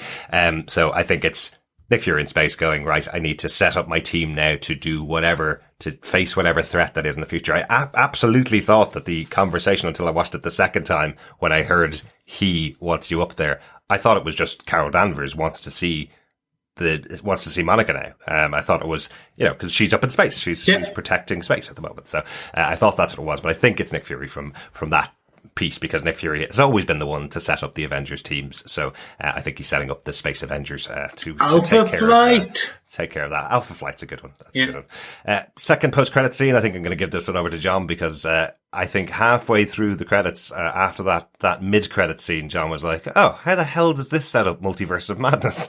And then we see Monica sitting outside her cabin in the woods, very similar to Logan in Wolverine, where he's sitting outside his cabin in the woods in Canada.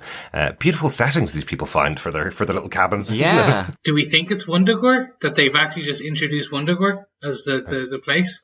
I have no idea what that is. So Wundagore is where she grew up. It's deeply linked to the Darkhold. It's linked to, like, apparently Chthon is, like, trapped in that mountain. Interesting. All I could get, because I've been playing a lot of Assassin's Creed Valhalla for the last couple of months, all I could get was, is that Norway? Is that where all the Norse gods are living? Is there some connection there? But no, we have her outside, chilling out, making herself a cup of tea, or do we? Yeah, this was cool, seeing Wanda in her astral form, doing the same trick that Stephen Strange did in Kamar-Taj with absorbing the material of the Darkhold. Really like that. I love the slightly different magical projections around her as well. These kind of spheres of magic incantation. So like a very different type of projection of that magic being presented here for Wanda. And maybe that's more the witch form of doing it rather than sorcerer way of doing it. But I loved this astral projection. Yeah. It's great seeing it again as she's learning everything from the Darkhold. Yeah, because the specific reference from Doctor Strange, again, if you haven't seen the movie, or if you have seen the movie, you don't remember, the specific reference here is that Doctor Strange wanted to learn every single piece of every book in Kamar-Taj, so he's going in, stealing the books and learning them while he sleeps, effectively. He's sleeping, doing other things while his astral projection is learning everything it possibly can, and he's retaining the knowledge. That's how powerful he is. And what we see here is she's making cups of tea and sitting outside and relaxing while her astral projection is learning everything from the Darkhold, the only book that she currently has available to her. But that also speaks to the fact that Agnes has trained her that this is something that she needs. You're massively powerful, but you need training. Okay, great. I'll take that book that you're talking about and I'll learn everything out of that book. Yeah, the Book of the Damned. I will learn from that, which can only be bad. It's not a good idea. I guess, for Wanda. I thought the Darkhold almost had a different cover as well in this end credit scene. I don't know why. It was just, we all remember the Darkhold from S.H.I.E.L.D., Agents of S.H.I.E.L.D., and how it looked, and we were saying how it had a different design down in Agatha's basement. Yeah. And I thought the writing of Darkhold had come back on the cover of the tome at the end, but I haven't been back to check that. It was just something that I just remember saying, oh, it looks different, the book. So that was kind of, I wonder whether that was just because it was now and it can change form anyway, because we see how Agatha brings it out of thin air in Westview, above Westview. But I don't know. I might be completely wrong there. But the great thing here, and I guess the thing linking to the Multiverse of Madness, and I guess maybe seeded with how Wanda has, affected reality on Earth, in the town of Westview, and that idea of creating a different reality. We hear the voices of her kids, her twins, I guess both of them, crying for help, shouting for mum here. And you're just wondering, I think that's why in the synopsis I said how they went back to the ether of the universe, because it's, this magical energy we know from Doctor Strange is pulled from the energy in the world. Certainly a lot of the comics, certainly with Jason Aaron, talk and the Death of Magic talks about magic as it's cast having a cost. And so it's to what extent a cost has been borne by what Wanda has done. But I love that you hear these voices crying out for Wanda here. Absolutely. 2 readings on this, though, I think. The library is open. One reading from me, the shouts that she's hearing are exactly the same, and this could have just been their repurposing dialogue, but the shouts that she's hearing are exactly the same shouts she heard at the end of episode 8, when Agnes has her kids trapped outside. They're the same voices, the same words that they're saying and everything like that. So my read on it is this is just to show that she's using the Darkhold to try and find a way to create her children in real life, to cast a spell in real life to create her children. But the other reading on it is, as you say, they're trapped somewhere in another multiverse, and she's going to use the book to get to another multiverse to find them. That's another reading. Is there any other readings that you guys can think of for that final moment? Well, just quickly to build on that, it's just because we have the Nexus idea as well with Wanda that, if they go down that route, absolutely, then, this idea of her sort of developing that power from the Darkhold as well. Yeah. So you never know. No, 100%. I think it's more the latter. I think that we know Billy is also chaos magic wielding kind of spirit, or like he wields similar powers to his mother in the comic books. So I think what this potentially is leading to is a multiversal version of the boys are shouting out to the ether, "Mum, come save me," and she picks it up. And this is she goes to Doctor Strange to go, "I need to get to them. I need to save my children." And I think that's where, or it's going to be she rips a hole in reality to get to them, and Doctor Strange goes, "What the hell are you doing?"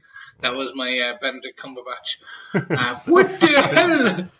I know people criticize his American accent, but it's not as bad as that, Chris. No, exactly. But interesting, isn't it? I think you can read it. You could read it either way, and they can use it either way in the future. But they've already decided which way they're intending that to be read, of course, because we do have Multiverse of Madness almost finished filming. I think at the moment, I think it's almost done. Elizabeth Olsen was on this week on Jimmy Kimmel saying she was finishing off the filming. They're doing 6-day weeks in order to get the filming done. So pretty close to the end, but.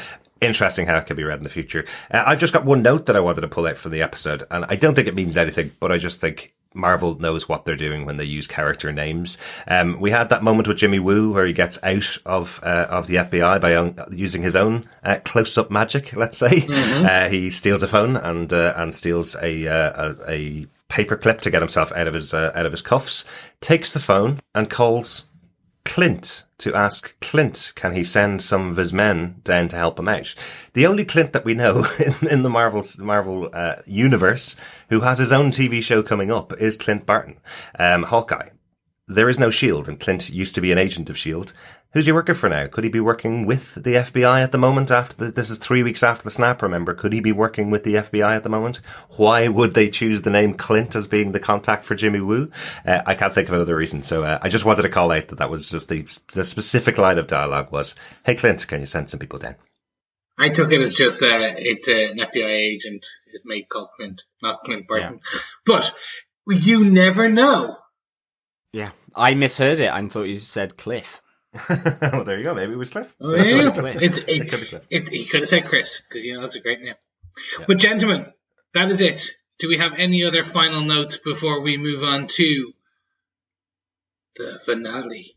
Can we call out the other Wizard of Oz reference in the episode? I'm melting! Oz the Great and Powerful playing at the cinema. Yes.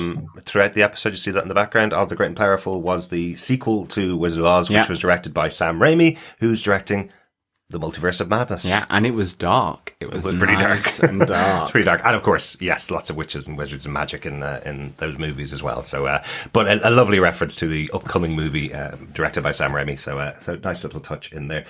Guys, before we go into our defense, can I blow your mind slightly? Where I am at the end of the series, because I don't know whether it fits just into my defense. Where I am at the end of the series is, I think we're in exactly the same place as we were at the end of Spider-Man Far From Home, set up that this is a multiversal story. And at the end of the series, there's no multiverse really in the show. We have a pocket universe kind of created by Wanda, which is Westview. And by the end of the series, we haven't traveled across multiverses. There's no nexus of different realities. There's no people being pulled in from different places. The whole Quicksilver thing was a bit of stunt casting for people to do their speculation. But really, at the end of the series, all that has happened is she created a pocket universe for herself. So we still haven't seen multiverses. We only know there will be multiverses coming up in Doctor Strange in the future. Or with it. But potentially that could be another rug pull when they get to there, that maybe they're calling it the multiverse and there isn't a multiverse in there either. But my point is that we have now had, I think, 2 major properties which we went into all thinking there would be multiverses in there, and both of them ended off that there is no multiverse in Marvel. So I just thought it was an interesting little thing to blow us out at the end of the episode. Let's close it down at that point, I think. Let's do it. So, Derek, on that bombshell of the multiverse, do you defend WandaVision Episode 9, the series finale? I loved this series. This is absolutely brilliant. I love what they did. The concept that they have for this show, where it was pulled down to effectively a neighborhood and a family and a few other characters, so that we can really experience Wanda and Vision, 2 characters that we don't really know much about from the movies. You know, I'm going to go out on a limb and say there's a very few number of people who have just watched the movies who Wanda and Vision would be their favorite characters. Lots of comic book fans who love both of these characters. But even they're quite minor. They're not like the top tier characters.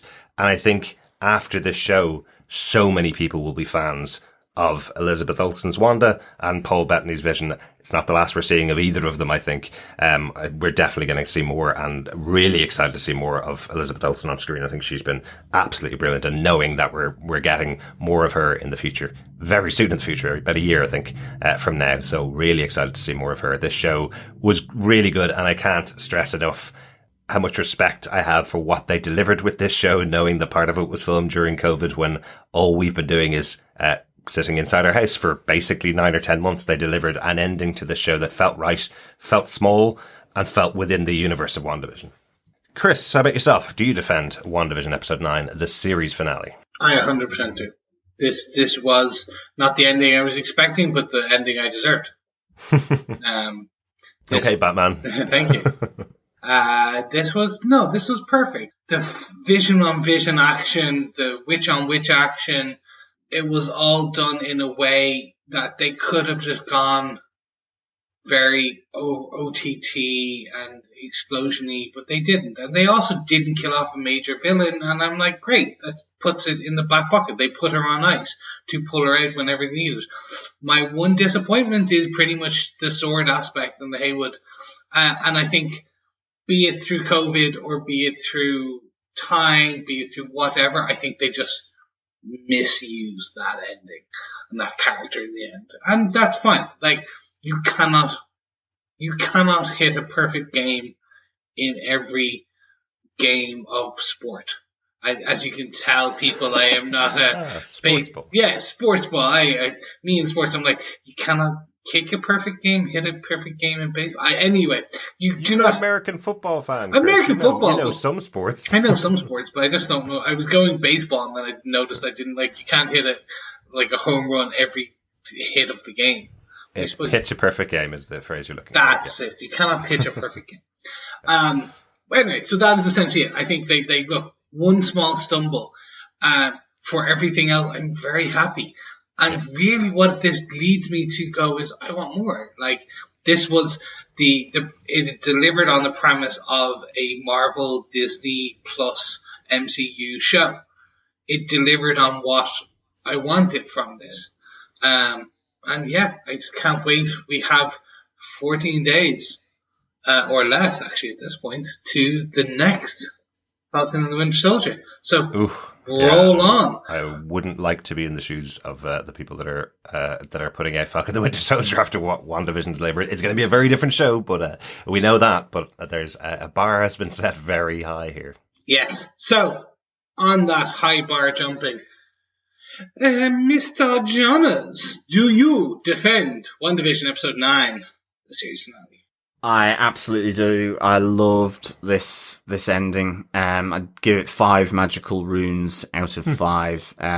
Or as I started off the podcast with, 11 magical runes out of 5. I really did love this ending. I think, even with the little I just not connecting with the sword element of this, final episode, it doesn't take away from epic showdown between Agnes and Wanda and the Scarlet Witch. Really intimate moments with Vision and Wanda and the twins and the finale of that, teeing up with those end credits, some deliciously intriguing stuff with the wider MCU, both in the cinema and with TV potentially.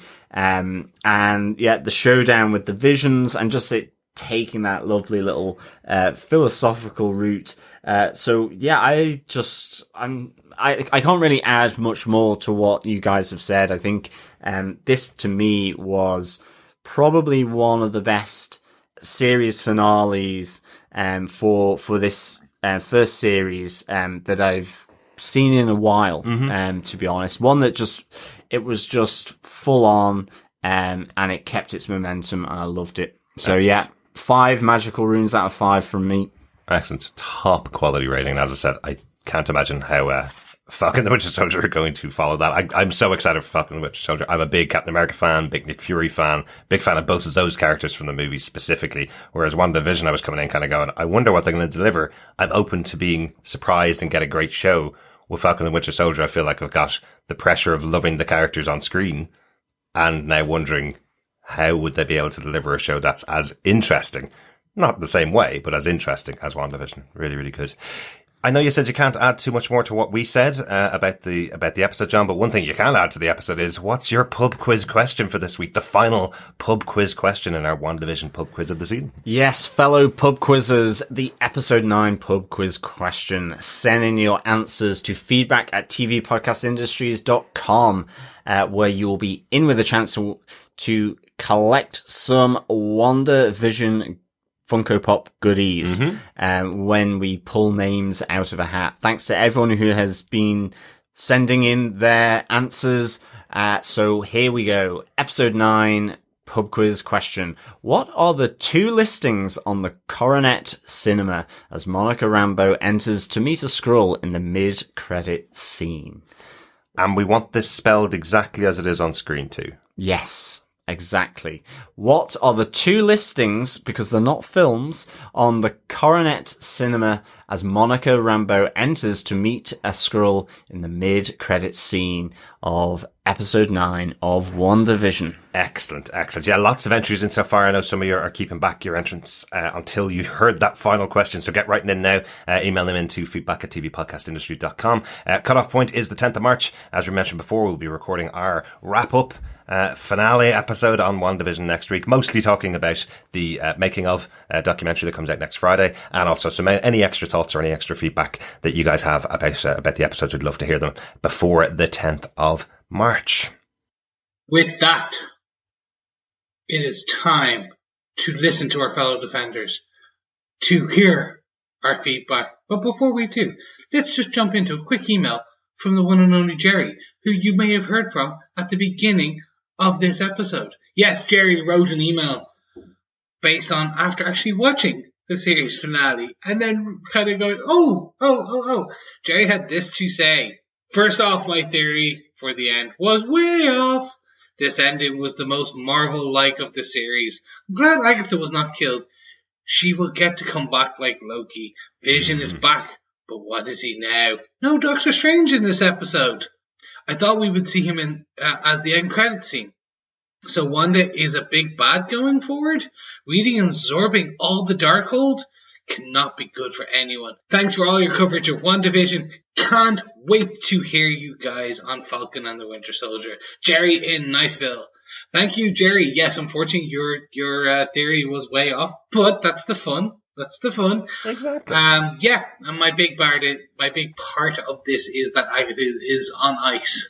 She may return. But yeah. Absolutely. Yeah, thanks so much, Jerry, for your feedback throughout Yes. the season. It's been really good hearing thoughts from all of our listeners and all of our fellow defenders about how the series has been going. And as Chris said, hey, look, theories are theories. If they're wrong, who cares? Doesn't hurt anything, does it? You're not Exactly. a brain surgeon. You're not going to kill anyone. Loving. He might be. I actually don't know what Jerry does for a living. Oh, He yes, you might be a brain surgeon. Yeah, thanks so much, Jerry, and I loved the Dread Dormammu theory that you had. Yeah, Yep. dark stuff, Jerry. Absolutely. Dark stuff. Over on Twitter, Jennifer V said, just simply, that post-credit scene, wow, raises so many questions. Hopefully we've answered a few of those questions, Jennifer. Hopefully, but maybe not. Let's get on to some Facebook feedback. Elizabeth Nikolaevich says, it was awesome. Great love story, but so tragic. Well, White Vision is out there somewhere. Clever Wanda using her knowledge gained from Agatha to defeat her and placing her where she found her if she ever needs her. Not confused about the first post-credit with Monica. However, confused with Wanda being Wanda and Scarlet Witch being Scarlet Witch. And her son's calling for her in the second post-credit. Wanda/Scarlet Witch's journey just beginning, it looks like. And will White Vision be the return of Vision? I think all those options are on the table, Elizabeth. Yeah. I think that's where MCU really likes to leave their stuff. Particularly Feige likes to leave his stuff with loads of options available to him. And in 10 years' time, we'll look back at it and go, why did we not think that was the path they were going to go down? Yeah, exactly. Yeah, thanks so much, Elizabeth. Heather Wallace says, oh, I'm so sorry, everyone. I feel like I'm letting the side down. I wanted to like this so much more than I did. I was very moved and emotional during Wanda and Vision's goodbye, but the majority of the episode left me unsatisfied. The revelation of Pietro's identity was both underwhelming, he's Ralph, and concerning Agnes's comment in the 80s episode about Ralph spraying her with lavender to halt her libido, speaks to worrying issues of sexual consent played for laughs. Haywood was just a run-of-the-mill bad guy, easily taken down, and the brief glimpse of Darcy was not enough, although I did like the setting for the next stage of Monica's journey. Mm-hmm. Yeah, thanks, Heather, for that. I think with Darcy, I think everyone, just getting that brief glimpse, we would have absolutely loved some more, but I think, from what we're learning, it's more to do with the production during COVID than, how the character was intended to be in that. So I think, as we discussed in the podcast, I guess certainly for ourselves, that leeway is justifiable. Yeah. I Such think a shame because Kat Dennings was so good throughout yeah, the she season. was. Yeah. She really was. You're right. It was, not enough really. Yeah. I think I would definitely be with you on Haywood. I think the sword storyline ultimately is probably the one that maybe, is there possibly for other reasons, with other TV properties, and maybe, it got squeezed out really in terms of even in a 9-episode TV show, that it got squeezed out with how far they would go into that. But I think its purpose really is teeing up Monica, and Captain Marvel 2, and all those different elements, Skrulls, within the next, lot of shows that are coming down the line. I think with Ralph, that was good for me. I enjoyed that, for sure. Yeah, I think I mentioned this over on the Facebook page in response to Heather's comment about the Agnes line about Ralph spraying her with lavender to halt her libido. I think that's just her playing the role, trying to fit in with the TV show. She'd need to be the over-sexualized next-door neighbor talking about these things. But you kind of see in this final episode that Ralph is stuck in his man cave. He seems to be totally accepting of the fact that he's just stuck in this room while Agnes just pulls him out when she needs to pull him out as the hidden lost brother, effectively, in those episodes. I don't think there's any reference, unlike Wonder Woman, which we talked about, where a lot of people were talking about her mind controlling somebody that had no consent, effectively, to be her boyfriend. I don't think there was anything actually going on between Agnes and Ralph at all. We never saw him throughout the show. She always referenced this stuff, and she's the over-sexualized neighbor, always talking about sex or not wanting sex with her husband, I suppose, as well. So I think that's all it meant in the show itself. But sorry you didn't enjoy the episode, the final episode, as much as you'd hoped to, Heather. Yeah, and don't forget that you don't need to enjoy everything. That was, as long as you got the majority of the series was enjoyable for you, that's all that matters. And also, there's another one coming in 2 weeks. There you go. Next up, we have some feedback from Dr. Bob Phillips, who had this to say: I really might have set my expectations a bit too high. It was a good finale, but not as great as the series had been. I like the possibilities of a white vision and the strange double life of Wanda and Monica, but a bit flat. Yeah, that's absolutely fair. I think that's where some people landed. It was a good finale. I think some people think it was a great series, good finale. Personally, I just loved what they did, except for one small thing. But thank you for that feedback. We also got some feedback from Richard Blaze, who said, really enjoyed it. Alfie had tears in his eyes at the end. Thought it was a decent finale and ended well. Can't wait for Doctor Strange now. Great. I'm not going to lie, I was very like Alfie. Not at the end, though. I was more just at the scene with the ending of the Hex. That was where I kind of watered. I was cutting onions, I swear. Yeah, me too, Richard. Me too, Alfie. We're very much the same as you as well. Steve Brown says, I did not mention in my message, coming up later on, that they made no mention of the missing protected witness. I'm a little disappointed for them in not wrapping that up. Everybody's been poring over every line of dialogue, everything that's been going on throughout the series. So it feels like when something like that, which felt so specific, this is why the character of Jimmy Woo was standing outside Westview when Monica arrived. Why was he there? He was there to find this witness that had gone missing from the protection program. You'd expect that to be wrapped up at some point in the show, just in a line of dialogue. That's all that needed to be said. I mean, was it Ralph? It could have been. It could have been Ralph. But we're still speculating at the end of the series. There should have been something there at the end where maybe Jimmy Woo is talking to the character, is talking to the person that is in the witness protection program. It's like you saying about him joking about his name, that's just his cover name. Ralph Boner, yeah. So maybe Quicksilver is still alive and well. Yeah, with a different name. Maybe his name is different. I again think this is probably a COVID thing. I think they probably wanted Evan Peters there at the end, and they just couldn't get him because he was in Canada or UK or wherever. Yeah, he doesn't form part of that crowd actually at the end, does he? No. Yeah, he's not there. Yeah, thanks, Steve, for that. Adrian Johnson says, a solid series. I just need to find the time to binge it as if it was a movie. # release the WandaVision movie cut, Disney. Please, let's not get that trending. There were some disappointing factors. Darcy's final episode cameo, Hayward's villainy, but the episode took me on some emotional highs and lows, then highs again. The scene of Wanda opening the barrier to free the people of Westview, but then seeing Vision and the twins disintegrating was visually amazing. That went from heroic to self-serving chef's kiss. Mwah. There have been some great uses of existing characters, Jimmy Woo, Darcy, and introductions of new one, Monica and Agatha. Well done, Marvel Disney, on an overall great show. # Agatha and Loki movie, make it happen, Marvel Disney. Well, that's really interesting, Adrian. It's to Chris's point of whether Agatha could be kind of that new Loki, and being integrated, more fully into the shows and films to come. Well, for sure. Absolutely. And we know Loki's going to be jumping around time, later on this year. So, you never know. He may be bumping into Agatha in his TV show, later on this year. It was Loki all along. Maybe. I must say, I love how you read, Adrian's feedback there, John, that it went from heroic to self-serving chef's kiss.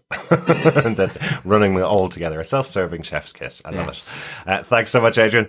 Matthew Randall says, I really liked it. The Incredibles-esque super family moments were so good and the goodbyes were heartbreaking. I would have freaked out if they hadn't teased Billy and Tommy's return. I've just finished reading Young Avengers and I am very much looking forward to seeing Wiccan as part of that team. Definitely. Imprisoning Agatha as Agnes reminded me of the Avengers standoff comic, but is she just wandering around regular D-Hex Westview now? Fight scenes were very fun. I think I'll rewatch those for years to come. Thanks for covering the show. Definitely one that benefited from the extra discussion. Thanks so much for listening, Matthew.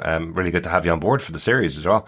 Some really good points there. I think at least teasing that we may possibly see Billy and Tommy is important because they're two quite big characters that people love now. They've been around for a decade or two now, at this stage. So lots of fans of them from the comics. So hopefully we'll see them back in the future. Yeah, definitely. I'm really looking forward to Young Avengers, and yeah, I agree.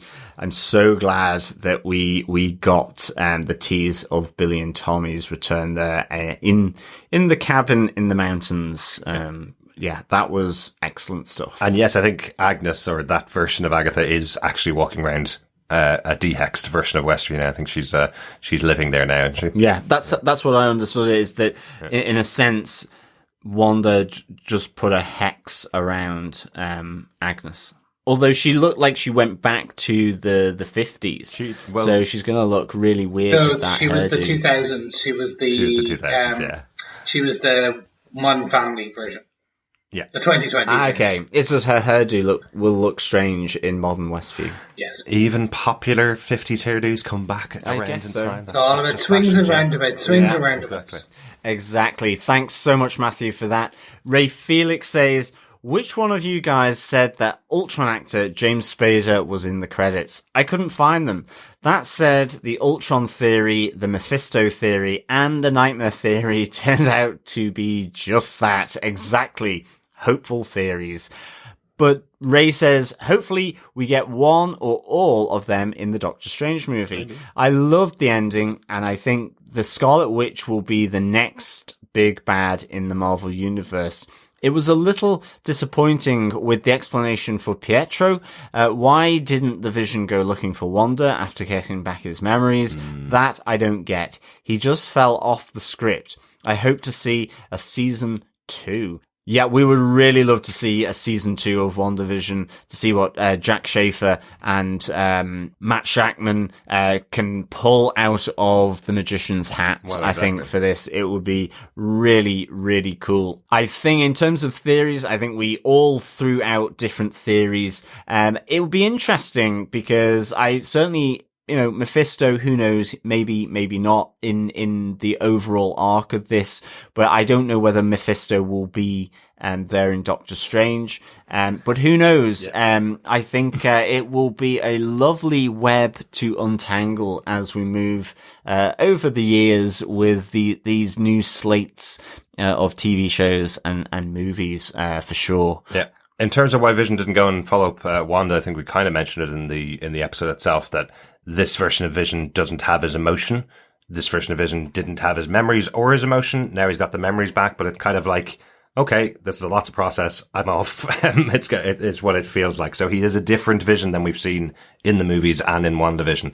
The White Vision is a different character that hopefully sometime in the future, whether it's a season 2 of the show or whether it's in a future movie, hopefully we'll learn a bit more about him there. On your point about us mentioning that James Spader was in the show, I think we actually just mentioned that when you Google it, as I mentioned earlier on in this episode, when you Google it, he comes up in the cast list. He's in IMDb. Yeah, and I think that's just in general. So that's the cast for the whole show, and the reason for that was because we did get a snippet of a moment from Ultron, and I think his voice may have been in the background, but Google's weird with that when they put together a cast list for a show because it's not like IMDb where somebody from the production team has put it there. It's probably that people have been searching a lot WandaVision Ultron connections and his name appeared in the search and hired up in the cast list. So yeah, so he definitely wasn't referenced in this episode as a cast member. Exactly. And I think, Ray, to your point about Scarlet Witch being the next big bad, yeah, I mean, that tee-up of her reading The Darkhold as her only source of reading in isolation in the middle of the mountains with no TV, no radio, listening to, I guess, the screams of her kids is only going to exacerbate potential madness moving forward for this character. But I can't wait to see how she evolves in the Doctor Strange movie. Yes, thank you so much for your feedback, Ray. We also had some feedback from Jeff Childs, who said, outstanding series! Will Wanda look for the boys in season 2 or Doctor Strange? Oz, the Great and the Powerful was playing in the theatre, which was directed by Sam Raimi, who is directing the next Doctor Strange movie. Yep, I think we called that out as well. Called that one. Jeff went on to say, I love that Vision defeated White Vision with a metaphysical question about the ship of Theseus, and their battles showed a better use of his powers than in previous fights. I didn't see any direct setup for Spider-Man. I assume Doctor Strange will be helping Wanda with her powers, but that's a whole year away. Yes, Jeff, it's a year, but then as Derek said, they're nearly finished filming, and I believe in the UK at the moment in Pinewood. So they're going to be a lot. I'm assuming that's going to be CGI heavy. So let's assume a year and a half just to be safe. he was saying, "Oh my god, I can't believe it's that far away, a year," and you're saying a year and a half. Sorry, Jeff. Yeah, Chris is like, COVID, "Oh no, it's COVID. not a year away; it's a year and a half away." Best set expectations. Everything will move. Yeah, I think the only setup for Spider-Man on the show is the amount of spiders in the basement of Agatha's house. That's the only thing. Absolutely. And I guess the thing with the Doctor Strange is, will Doctor Strange and Wanda be teaming up, or will they be fighting it out? It's a difficult one to know because, that the end of this series, it's like she has finally, become at peace with her grief and what she needs to do in bringing it back to ground zero and pulling and collapsing the hex back in. But just that end credit scene, and you see the eyes right at the end when she hears the voices of Tommy and Billy. Or does she? But you see the eyes are kind of very determined, looking pretty evil given that they're red and she's reading the Darkhold. But it's an interesting one. She's been redeemed, but at the same time, that last bit where you're just kind of going, what poison is the Darkhold bringing to her mind? Yeah, maybe. Interesting stuff. Yeah. So thanks so much, Jeff, for the feedback. Salima Kisler says, wow, I absolutely loved this show. Awesome entry into the MCU, and I have very high hopes for more Disney Plus content. This series gave us classic costumes for Wanda, Vision, and Quicksilver, a crossover from the Fox X-Men films. I know it's a technicality, but I'm counting it. It gave us White Vision, created a new superhero in front of our eyes in Monica, finally name-dropped the Scarlet Witch along with backstory, and ended with a new badass costume for Wanda, who is now a fully formed superhero. Looking forward to the podcast, The Multiverse of Madness, and Falcon and the Winter Soldier. Exactly, Salim. Yeah, there is a smorgasbord of exciting stuff to come with the new TV and the movies, and as you say, the rundown of what this series gave us is really quite phenomenal, and gave us Wiccan and Speed as well. Yeah. So there is loads here that it has both sort of reaffirmed within the universe by giving Wanda the title of the Scarlet Witch, but also introduced some great stuff here. Thanks, Salim. Yes, thank you so much, Salim. We also got some feedback from the one and only Michael Walling, who said, loved it. I was a little disappointed we didn't receive a Doctor Strange cameo, considering we had a Sorcerer Supreme mention, but it was still satisfying ending to a satisfying show. Thanks, Michael. Yeah, thanks so much for the feedback, Michael. Yeah, it would have been great to have had Doctor Strange, though, in a little cameo, but I can certainly live with the Sorcerer Supreme name drop. As always.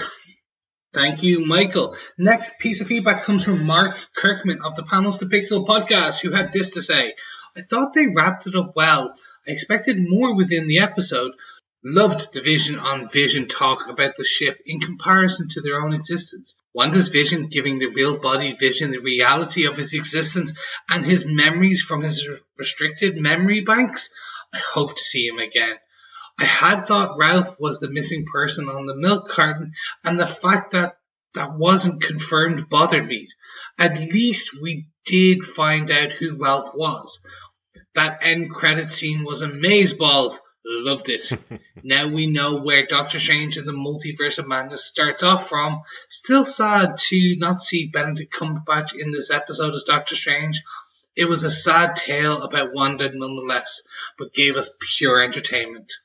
Yes, thank you so much, Mark. And yeah, I think that's everyone's. I think everyone's just like, it was sad not to see Benedict reprise his role just towards the end, but that's fair. Look, COVID, everything, but we will definitely see them in a year to two from now.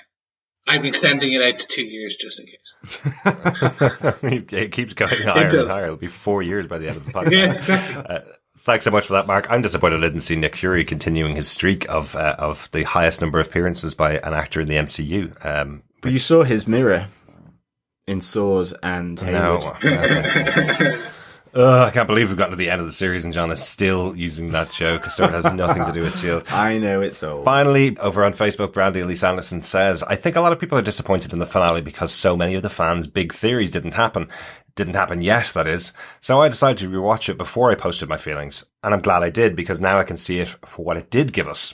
As I pointed out last week, there are parallels between Wanda and Agatha. The fact that both of them were powerful witches who lost their families young, and as I'm not positive Agatha meant to drain the witches of her coven, at least not initially, then we can say both Wanda and Agatha lashed out and hurt others in their attempt to protect themselves, and both had to navigate this change in their magic. But Agatha is not the only bad guy who shows parallels with Wanda. Hayward remains steadfast in his belief of his own actions, and nothing will get in the way of him moving forward, and he tells himself that what he's doing is for protection. This is like what Wanda is doing to the townspeople, even as they tell her how they are suffering. She still tried to justify it as better for them. Also, not to be forgotten, Hayward edited the footage of the video that Wanda's stealing Vision's body, and Wanda censored the broadcast. The Easter eggs were pretty good in the show. Wanda hitting Agatha with a car was more than the Wizard of Oz callback. In Civil War, she pulled the cars down on Tony. And Wanda sneaking up on Agatha before hitting us with the red wiggly woo that Pietro mentioned was shown in Age of Ultron. When Wanda used that technique against Tony to give him the nightmare. White Vision also got to have an Age of Ultron callback when he picked Wanda up by her head. This is how Vision grabbed Ultron. Ooh, nice touch there. Definitely. Yeah, this White Vision was just born yesterday, just like that Vision was when he attacked Ultron back in Age of Ultron. Very cool. Brandy continues, Wu getting out of the handcuffs, call back to Darcy being an escape artist, and Wu learning up close magic, and his line, like the gum drunk Vision, flourish as he gets out of his handcuffs. Very cool. Who's the witness? My guess is the mailman, but mostly because I find him to be a bit of a weird character. Yeah, I know we saw the mailman last episode was a pizza delivery guy, wasn't he? That Wanda passed when she went into 10. But yeah, he kind of got more exposure as the series went on. Yeah. I agree there, Brandy. He's a little weird. Brandy says Monica's eyes have been at least 3 different colours when she got her powers. Do her eyes indicate what type of power she's fighting against? Pretty much, I assume that, yeah. Yeah, it seems to be that's the case.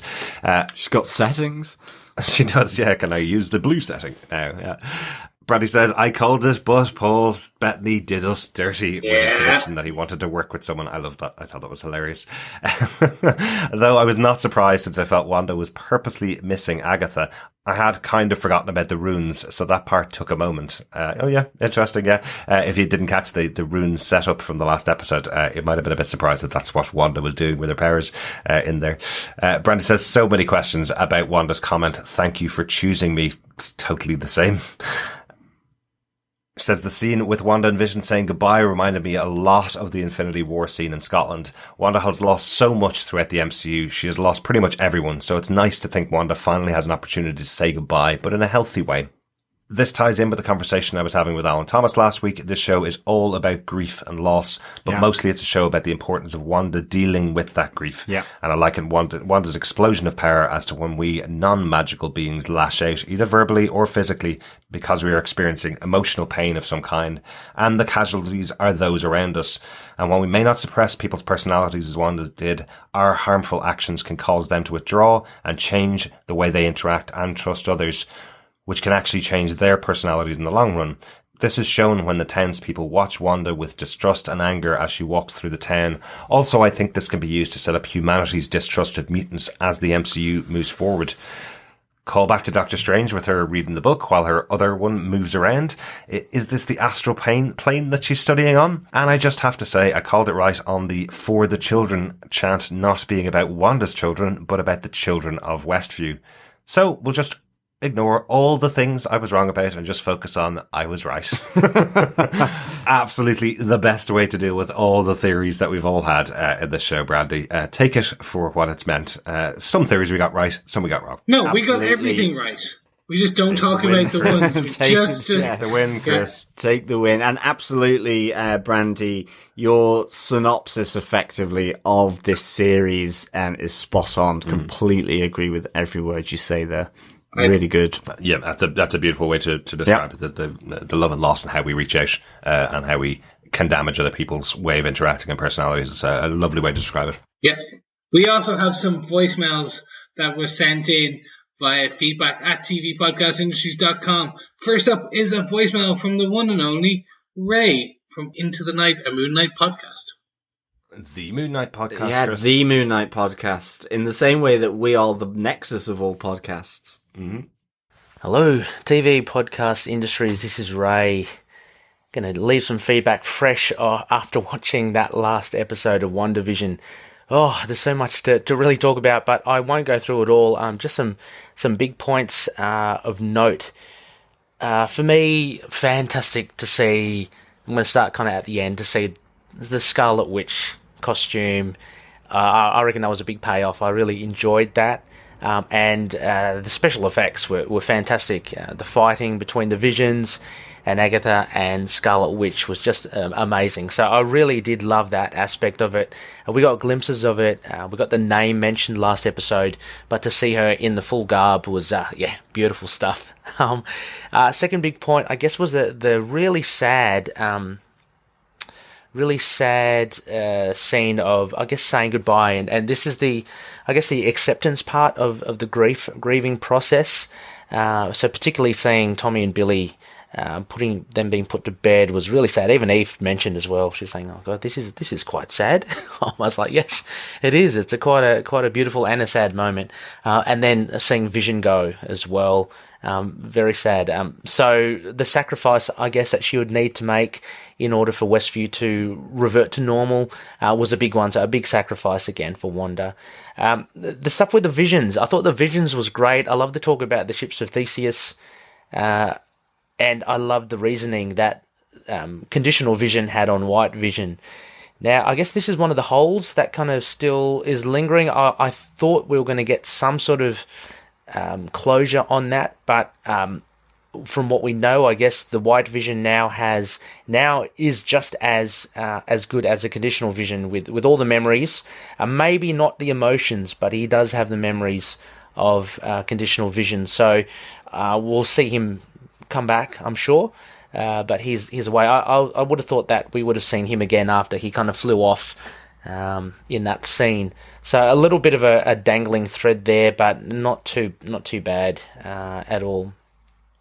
Monica's powers were fantastic to see. I would have loved to have seen a bit more of it, but really great to see her change her form, her corporal form, I guess. We started to see her become light.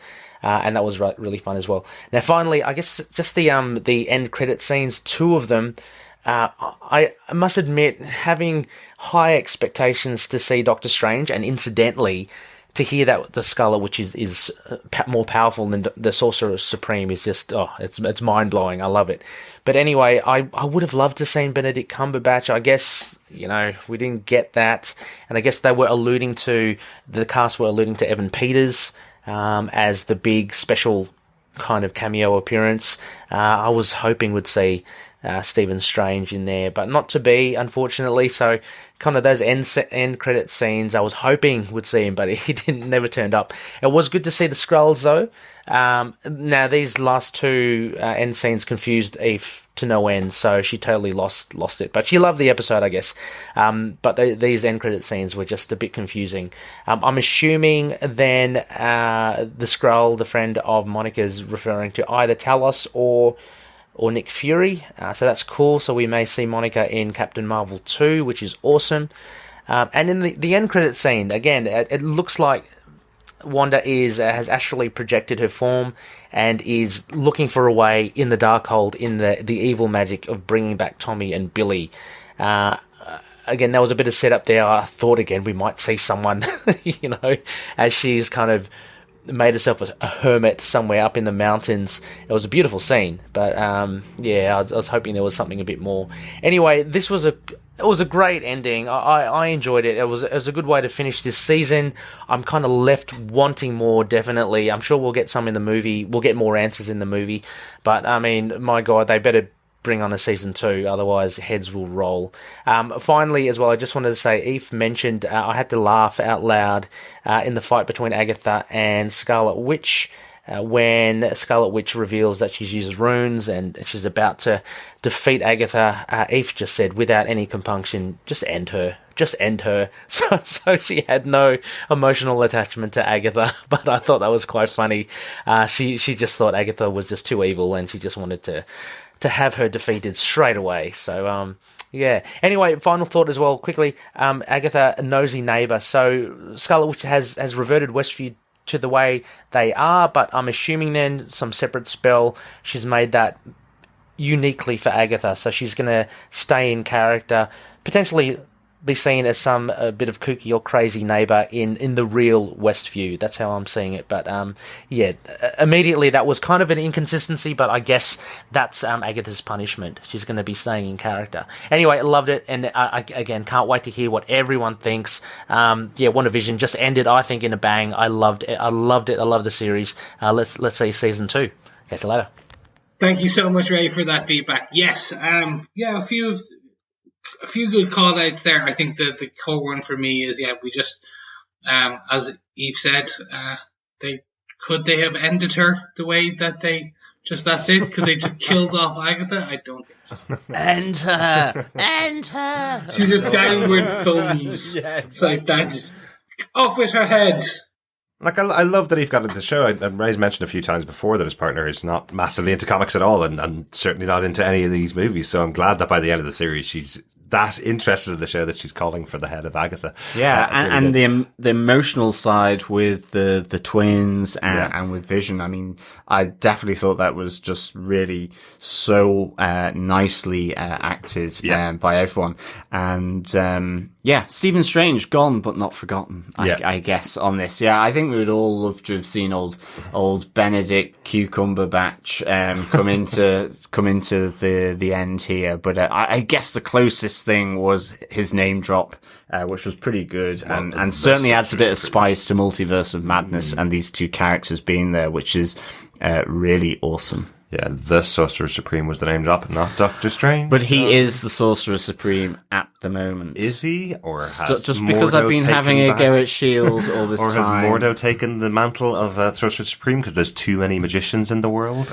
Too much magic out there. Thanks so much for that, Ray. Great to hear your thoughts. I know we've had Ray on the episodes before on the podcast, and hopefully when his show Moon Knight starts to air, hopefully we'll have Ray on to talk about Moon Knight in the future. Thanks very much for your feedback. Yeah, thanks so much, Ray. Yeah, our next voicemail comes in from Alan Thomas. Hey guys, this is Alan Thomas from the Facebook group. I've been leaving feedback there all season, but I wanted to try this out for the finale. So that was a decent finale, although it sure seemed like Agatha had the opportunity to press her advantage and failed to do so as quickly as she could have. A common problem with villains, or we'd have a lot more dead heroes, I guess. I did think it was clever for Wanda to learn that lesson about runes and apply it in such a giant space. So is Agnes just going to live her life among normal people now? Will she have to get a job and find a place to live? I didn't really understand either of the credit stingers. I'm sure you'll explain them in the podcast. The high water mark for this series to me was achieved in the 3rd, 4th, and 6th episodes, all 3 of which were completely delightful. The 2nd and 5th were quite good as well. The other 4 were decent, but nothing great, so the series started and finished less successfully than I would have ideally liked. Still glad I watched the show, though, and I've enjoyed your coverage of it and the discussions in the Facebook group. I've been making a game all season of seeing if I could figure out what a Funko Pop is without looking it up. Still have not. Thanks so much, Alan, for the feedback. I guess if we were to describe a Funko Pop, it may sound like some horrendous Frankenstein-type experiment that has been conducted on characters. But certainly you are in the running, along with everyone else who has been involved in the pub quiz to get one of these strange items that you have never seen before. Remember, there's only one winner of the Funko Pops for feedback, and one person who sent us in the pub quiz questions and who gets the most of them right that will be available. So unfortunately, you may never know what a Funko Pop is unless you search it. But effectively, they're toy representations of characters, usually very cute, of very popular characters. So there are some from WandaVision, and we will have some coming up from Falcon and the Winter Soldier as well. Oh God, there's Falcon and the Winter Soldier ones? Yeah, I've haven't seen got them. those delivered. I have those here. They came out before the WandaVision ones because Falcon and the Winter Soldier was supposed to be out before then. So I actually have those 3 in hand. There's some of the WandaVision ones that are still on their way to me at the moment. Alan, thank you so much for your feedback. Really good to hear from it. And you're right, there is that failing of the villain when he has his hands clasped around the head of Wanda and then stops for a second rather than just crushing her head and saying, I thought you were supposed to be powerful. And then the other Vision comes in and saves her. So that is pretty much a failing of any kind of bad guy. They always have to have a little monologuing before they kill their intended victim. How everything could have changed in that moment. Kind of would have ruined the show if that's how it ended, though, wouldn't it? Can you imagine? It's like, literally, it was just like basically the grape pops and then it's just fade to black. That's it. Like 3 minutes into the final episode of the show, Wanda's dead and evil Vision is on the loose. Really good to hear from you, Alan. Thanks so much for sending in your feedback. We have another piece of feedback on voicemail from my good friend Anwin over in New Zealand. Hi Derek and John and Chris, it's Anwin here from New Zealand.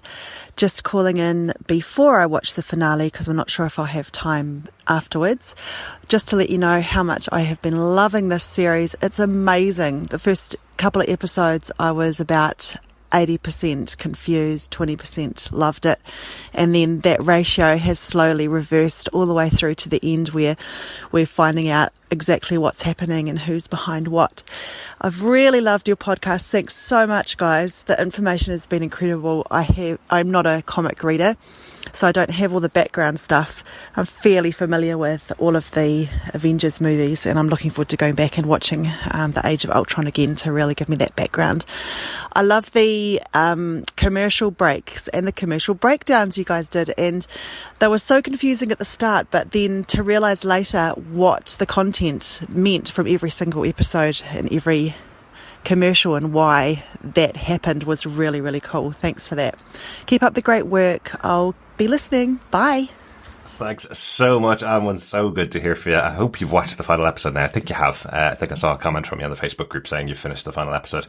It was so much fun. Like, one of the things with this show, because obviously all the episodes are being released on a week to week basis, you're kind of wondering whether what bits you should explain and what bits you shouldn't when you're talking about the show, and what bits are theories and what bits we should jump into the comic books and talk about. I think there was a point in the show we didn't even want to talk about Agatha Harkness, even though that name was out there. We didn't want to talk about Monica Rambeau at all for the first 3 or 4 episodes because we didn't want to spoil something that might be a big reveal for people who are listening who aren't fans of the comic books. But I'm really glad you've enjoyed the ride along with us for our Return to Defenders podcast, I suppose. Yeah, thanks so much, Anwin, for the feedback. And I mean, the commercial break stuff was just really a great little different storytelling device within this series. And yeah, it was a really interesting way of doing it. And that's just so interesting. Again, it spices up the series to see, these stages of her life in commercial form, and then how that gets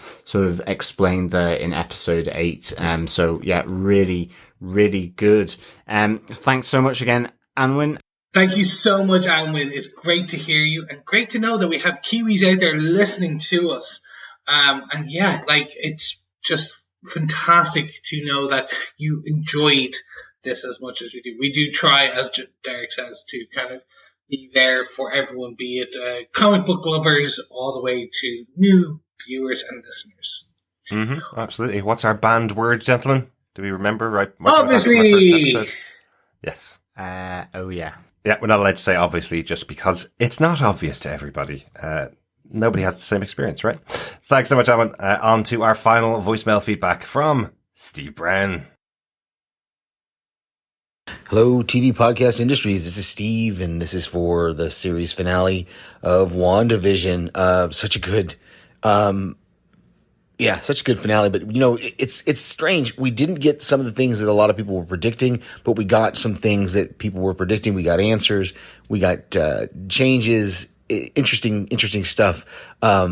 So just a couple quick things I want to mention before I send, I'm going to watch it again before I send something off, I think, to panels. But, that scene at the end, are we meant to assume that somehow Wanda is able to study the book while she's also like in a subconscious way, or I'm not sure what's going on there. And then, what happened to White Vision? Where is he? And what's going to happen with him? And do you think, I'm assuming the scroll at the end, I guess it was a scroll, was referring to Nick Fury because he's the one who's up in space. So, a lot of good stuff. I kept expecting that Agatha would not be able to hold in Wanda's power. Like it would be too much for her to take. So it was a nice kind of twist to have it be that Wanda got it into her while she was doing those runes, I guess, and then she got the power back. So, okay, I can't wait to hear you guys break it down and explain all the stuff that I didn't understand. Talk to you later. Thanks so much, Steve. You got most of it, and I think we're about the same on our final understanding of the episode. I think. Yep. Yeah, absolutely. Okay. And yeah, astral projection is what's happening at the end of the episode, which is similar to Doctor Strange. Yeah, same thing that Doctor Strange did to get through the library at Kamatage. Yeah, just feels like Doctor Strange 2 has been coming for so long that maybe we need to watch Doctor Strange 1 again to remember everything that's going on there. I just watched it last week. I remember. I watched it last week. Yeah, I think we've watched it about 15, 20 times in the last couple of weeks. Thanks so much, Steve, as always, and thanks so much for your feedback throughout this series. It's been really good getting all of the voicemails and all the feedback in. Right now, I think we're somewhere in the region of 45 individual people in the pot for those Funko Pops for the feedback. They're in the pot for the Funko Pop? In the pot for the Funko Pops. Oh, I thought you said in the pot for the Funko Pop, and I was like, It's a ooh. real competition. It is. We'll be drawing out the winner of those goodies next week on our next episode. We did just get one last piece of feedback in, one last email in while we were recording, but we had to include it because it's from our good friend Victor Von Doom. Yes, Victor says, greetings, Derek, John and Chris. I found the series finale very exciting, but a few questions. 1. I found Agatha's reference to the Sorcerer Supreme quite interesting. Mm-hmm. Doctor Strange must have been engaged somewhere else. What sorcerer could ignore this magical mayhem? Exactly, Victor, exactly. 2. What became of Agatha's rabbit? 3. Where did White Vision go? 4. Does Ralph remain married to Agnes with or without speed power? 5. Wanda must seek counsel from Doctor Strange. 6. As for Monica and the Skrull, I hope her adventures hit the screen soon. And finally, happy to see Hayward go down. Thanks, Darcy. Darcy for the win. Exactly. All in all, I enjoyed this ride with you and the Defenders. I look forward to joining you in Falcon and the Winter Soldier podcasts. Excelsior, Victor Von Doom. Thank you so much, Victor, for the feedback. Again, as well, and the same to everyone across the series of podcasts looking at WandaVision. What happened to Agatha's rabbit? Because we were saying it was her son that was in rabbit form, because it did eat a bird, so it's not a normal rabbit. Certainly something odd going on with the rabbit, but maybe he will remain with her as nosy neighbor, Agnes. So, but we don't know. I guess maybe something happened, but we'll see. I guess you're right. Maybe when Agnes comes back, we'll see it, but certainly not as big a thing as we possibly were making it out to be, because we were all reading everything into every line. Exactly. And I definitely agree with you with the amount of magical mayhem, given that Agatha was drawn to Westview initially because of that. You do think that Stephen Strange would be sort of tweaked in on that. But I guess it's probably to do with possibly COVID-y stuff. Maybe. But again, it might just be, better to leave it as him not being involved. I guess there's, in writing the story, there's a lot of introductions here, and I like just the astral projection element to Scarlet Witch there being a nod to that, along with the nod from Agatha. And as we heard in Spider-Man Far From Home, he's off on a mission 6 months later, so probably he's on that mission right now. Yeah, he could be on that mission, exactly. I loved when John just said the COVID-y stuff. I just went, oh my god, Doctor Strange is working on COVID. maybe he is a doctor and he has got magical powers, like a lot of doctors have in the last year. Just a quick thing that Victor pointed out there. Just does Ralph remain married to Agnes with or without speed powers? Just we didn't really mention it in the episode. Just Monica sees the necklace that he has on, and that's how Agnes is controlling him, giving him the speed powers, and putting completely under her spell. So when Monica breaks that necklace, after she takes him down, she breaks the necklace. So I think he loses his speed powers and also the control of Agnes at that stage. He's the only person that's being controlled specifically by Agnes in Westview. Everybody else is controlled by Wanda, right? Yeah, well, with the control, yes, but the speed power, question mark. He may be just a speedster, and that's why that could be why he was under witness protection. He's an evil, he's the wizard. There could be something like control, yes, under spell, yes, from the kind of the beads, but the power is the question mark. And I don't think he remains married to Agnes. No, sorry, that is definitely that is a whole figment of stuff. My husband, Ralph. But where will Agnes live then? I guess she's homeless. If that's his home. Yeah.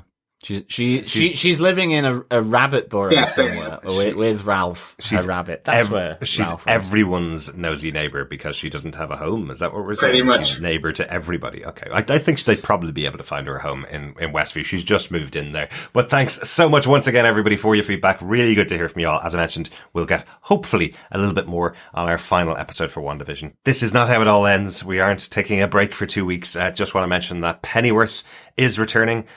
Tomorrow, as we record this, returning on the 7th of March, we have already recorded our Pennyworth podcast, the 556th episode in TV podcast industry, which makes this one the 555th magical episode of TV podcast industries. 555. It's a shame it didn't get to 666 as we hit the dark holes. In 111 episodes, when Doctor Strange 2 eventually gets released, apparently, according to Chris, that may be our 666th episode. Oh, but thanks so much for joining us. If you do want to hear our discussions about Pennyworth, it's about halfway through the season. The episodes are being released weekly now on Epix. If you do want to hear them, make sure you stay subscribed to tvpodcastindustries.com or the Pennyworth podcast feed over there on any of your good and evil podcast catchers. We will be back next week with WandaVision and the final wrap up for that. And then on the 19th of March, we'll return with the Falcon and the Winter Soldier podcast. Really looking forward to seeing how they catch up with these characters and seeing them fight for supremacy as the new Captain America, maybe. Exactly. I hope Sebastian Stan has been working on his guns. I think he does that 24 hours a day. Just single gun. Yeah, he only has one arm. Gun. Yeah, that's true, actually. Yeah. Although he does carry many guns. True. So actually, fair point. He has many guns, but one gun doesn't work. Yes, I can't wait to be back with you guys and with the rest of the audience. The Falcon and the Winter Soldier. Absolutely. It is going to be interesting. We will need to think of a better way to say that show title. WinCon. That it could be kind of like a convention. WinCon. Okay, that could work. Yeah. Like Agnes's WinCon. Yeah. There you go. Thank you so much for joining us, and we will speak to you again next week. Yes, thank you so much, fellow Defenders, for joining us. WandaVision Season 1 has been an absolute blast with you. It's been great getting all your thoughts, ruminations, theories, you name it. It has been absolutely great, and the discussion just been so enjoyable. Yes, we will be back for the making of WandaVision, and of course I'll wrap up with our pub quiz draw and the feedback draw as well. But again, thank you so much for being with us on this journey through the ages as we followed Wanda and Vision together. And remember, keep watching, keep listening, and keep defending. We've said goodbye before, so it stands to reason. We'll say hello again.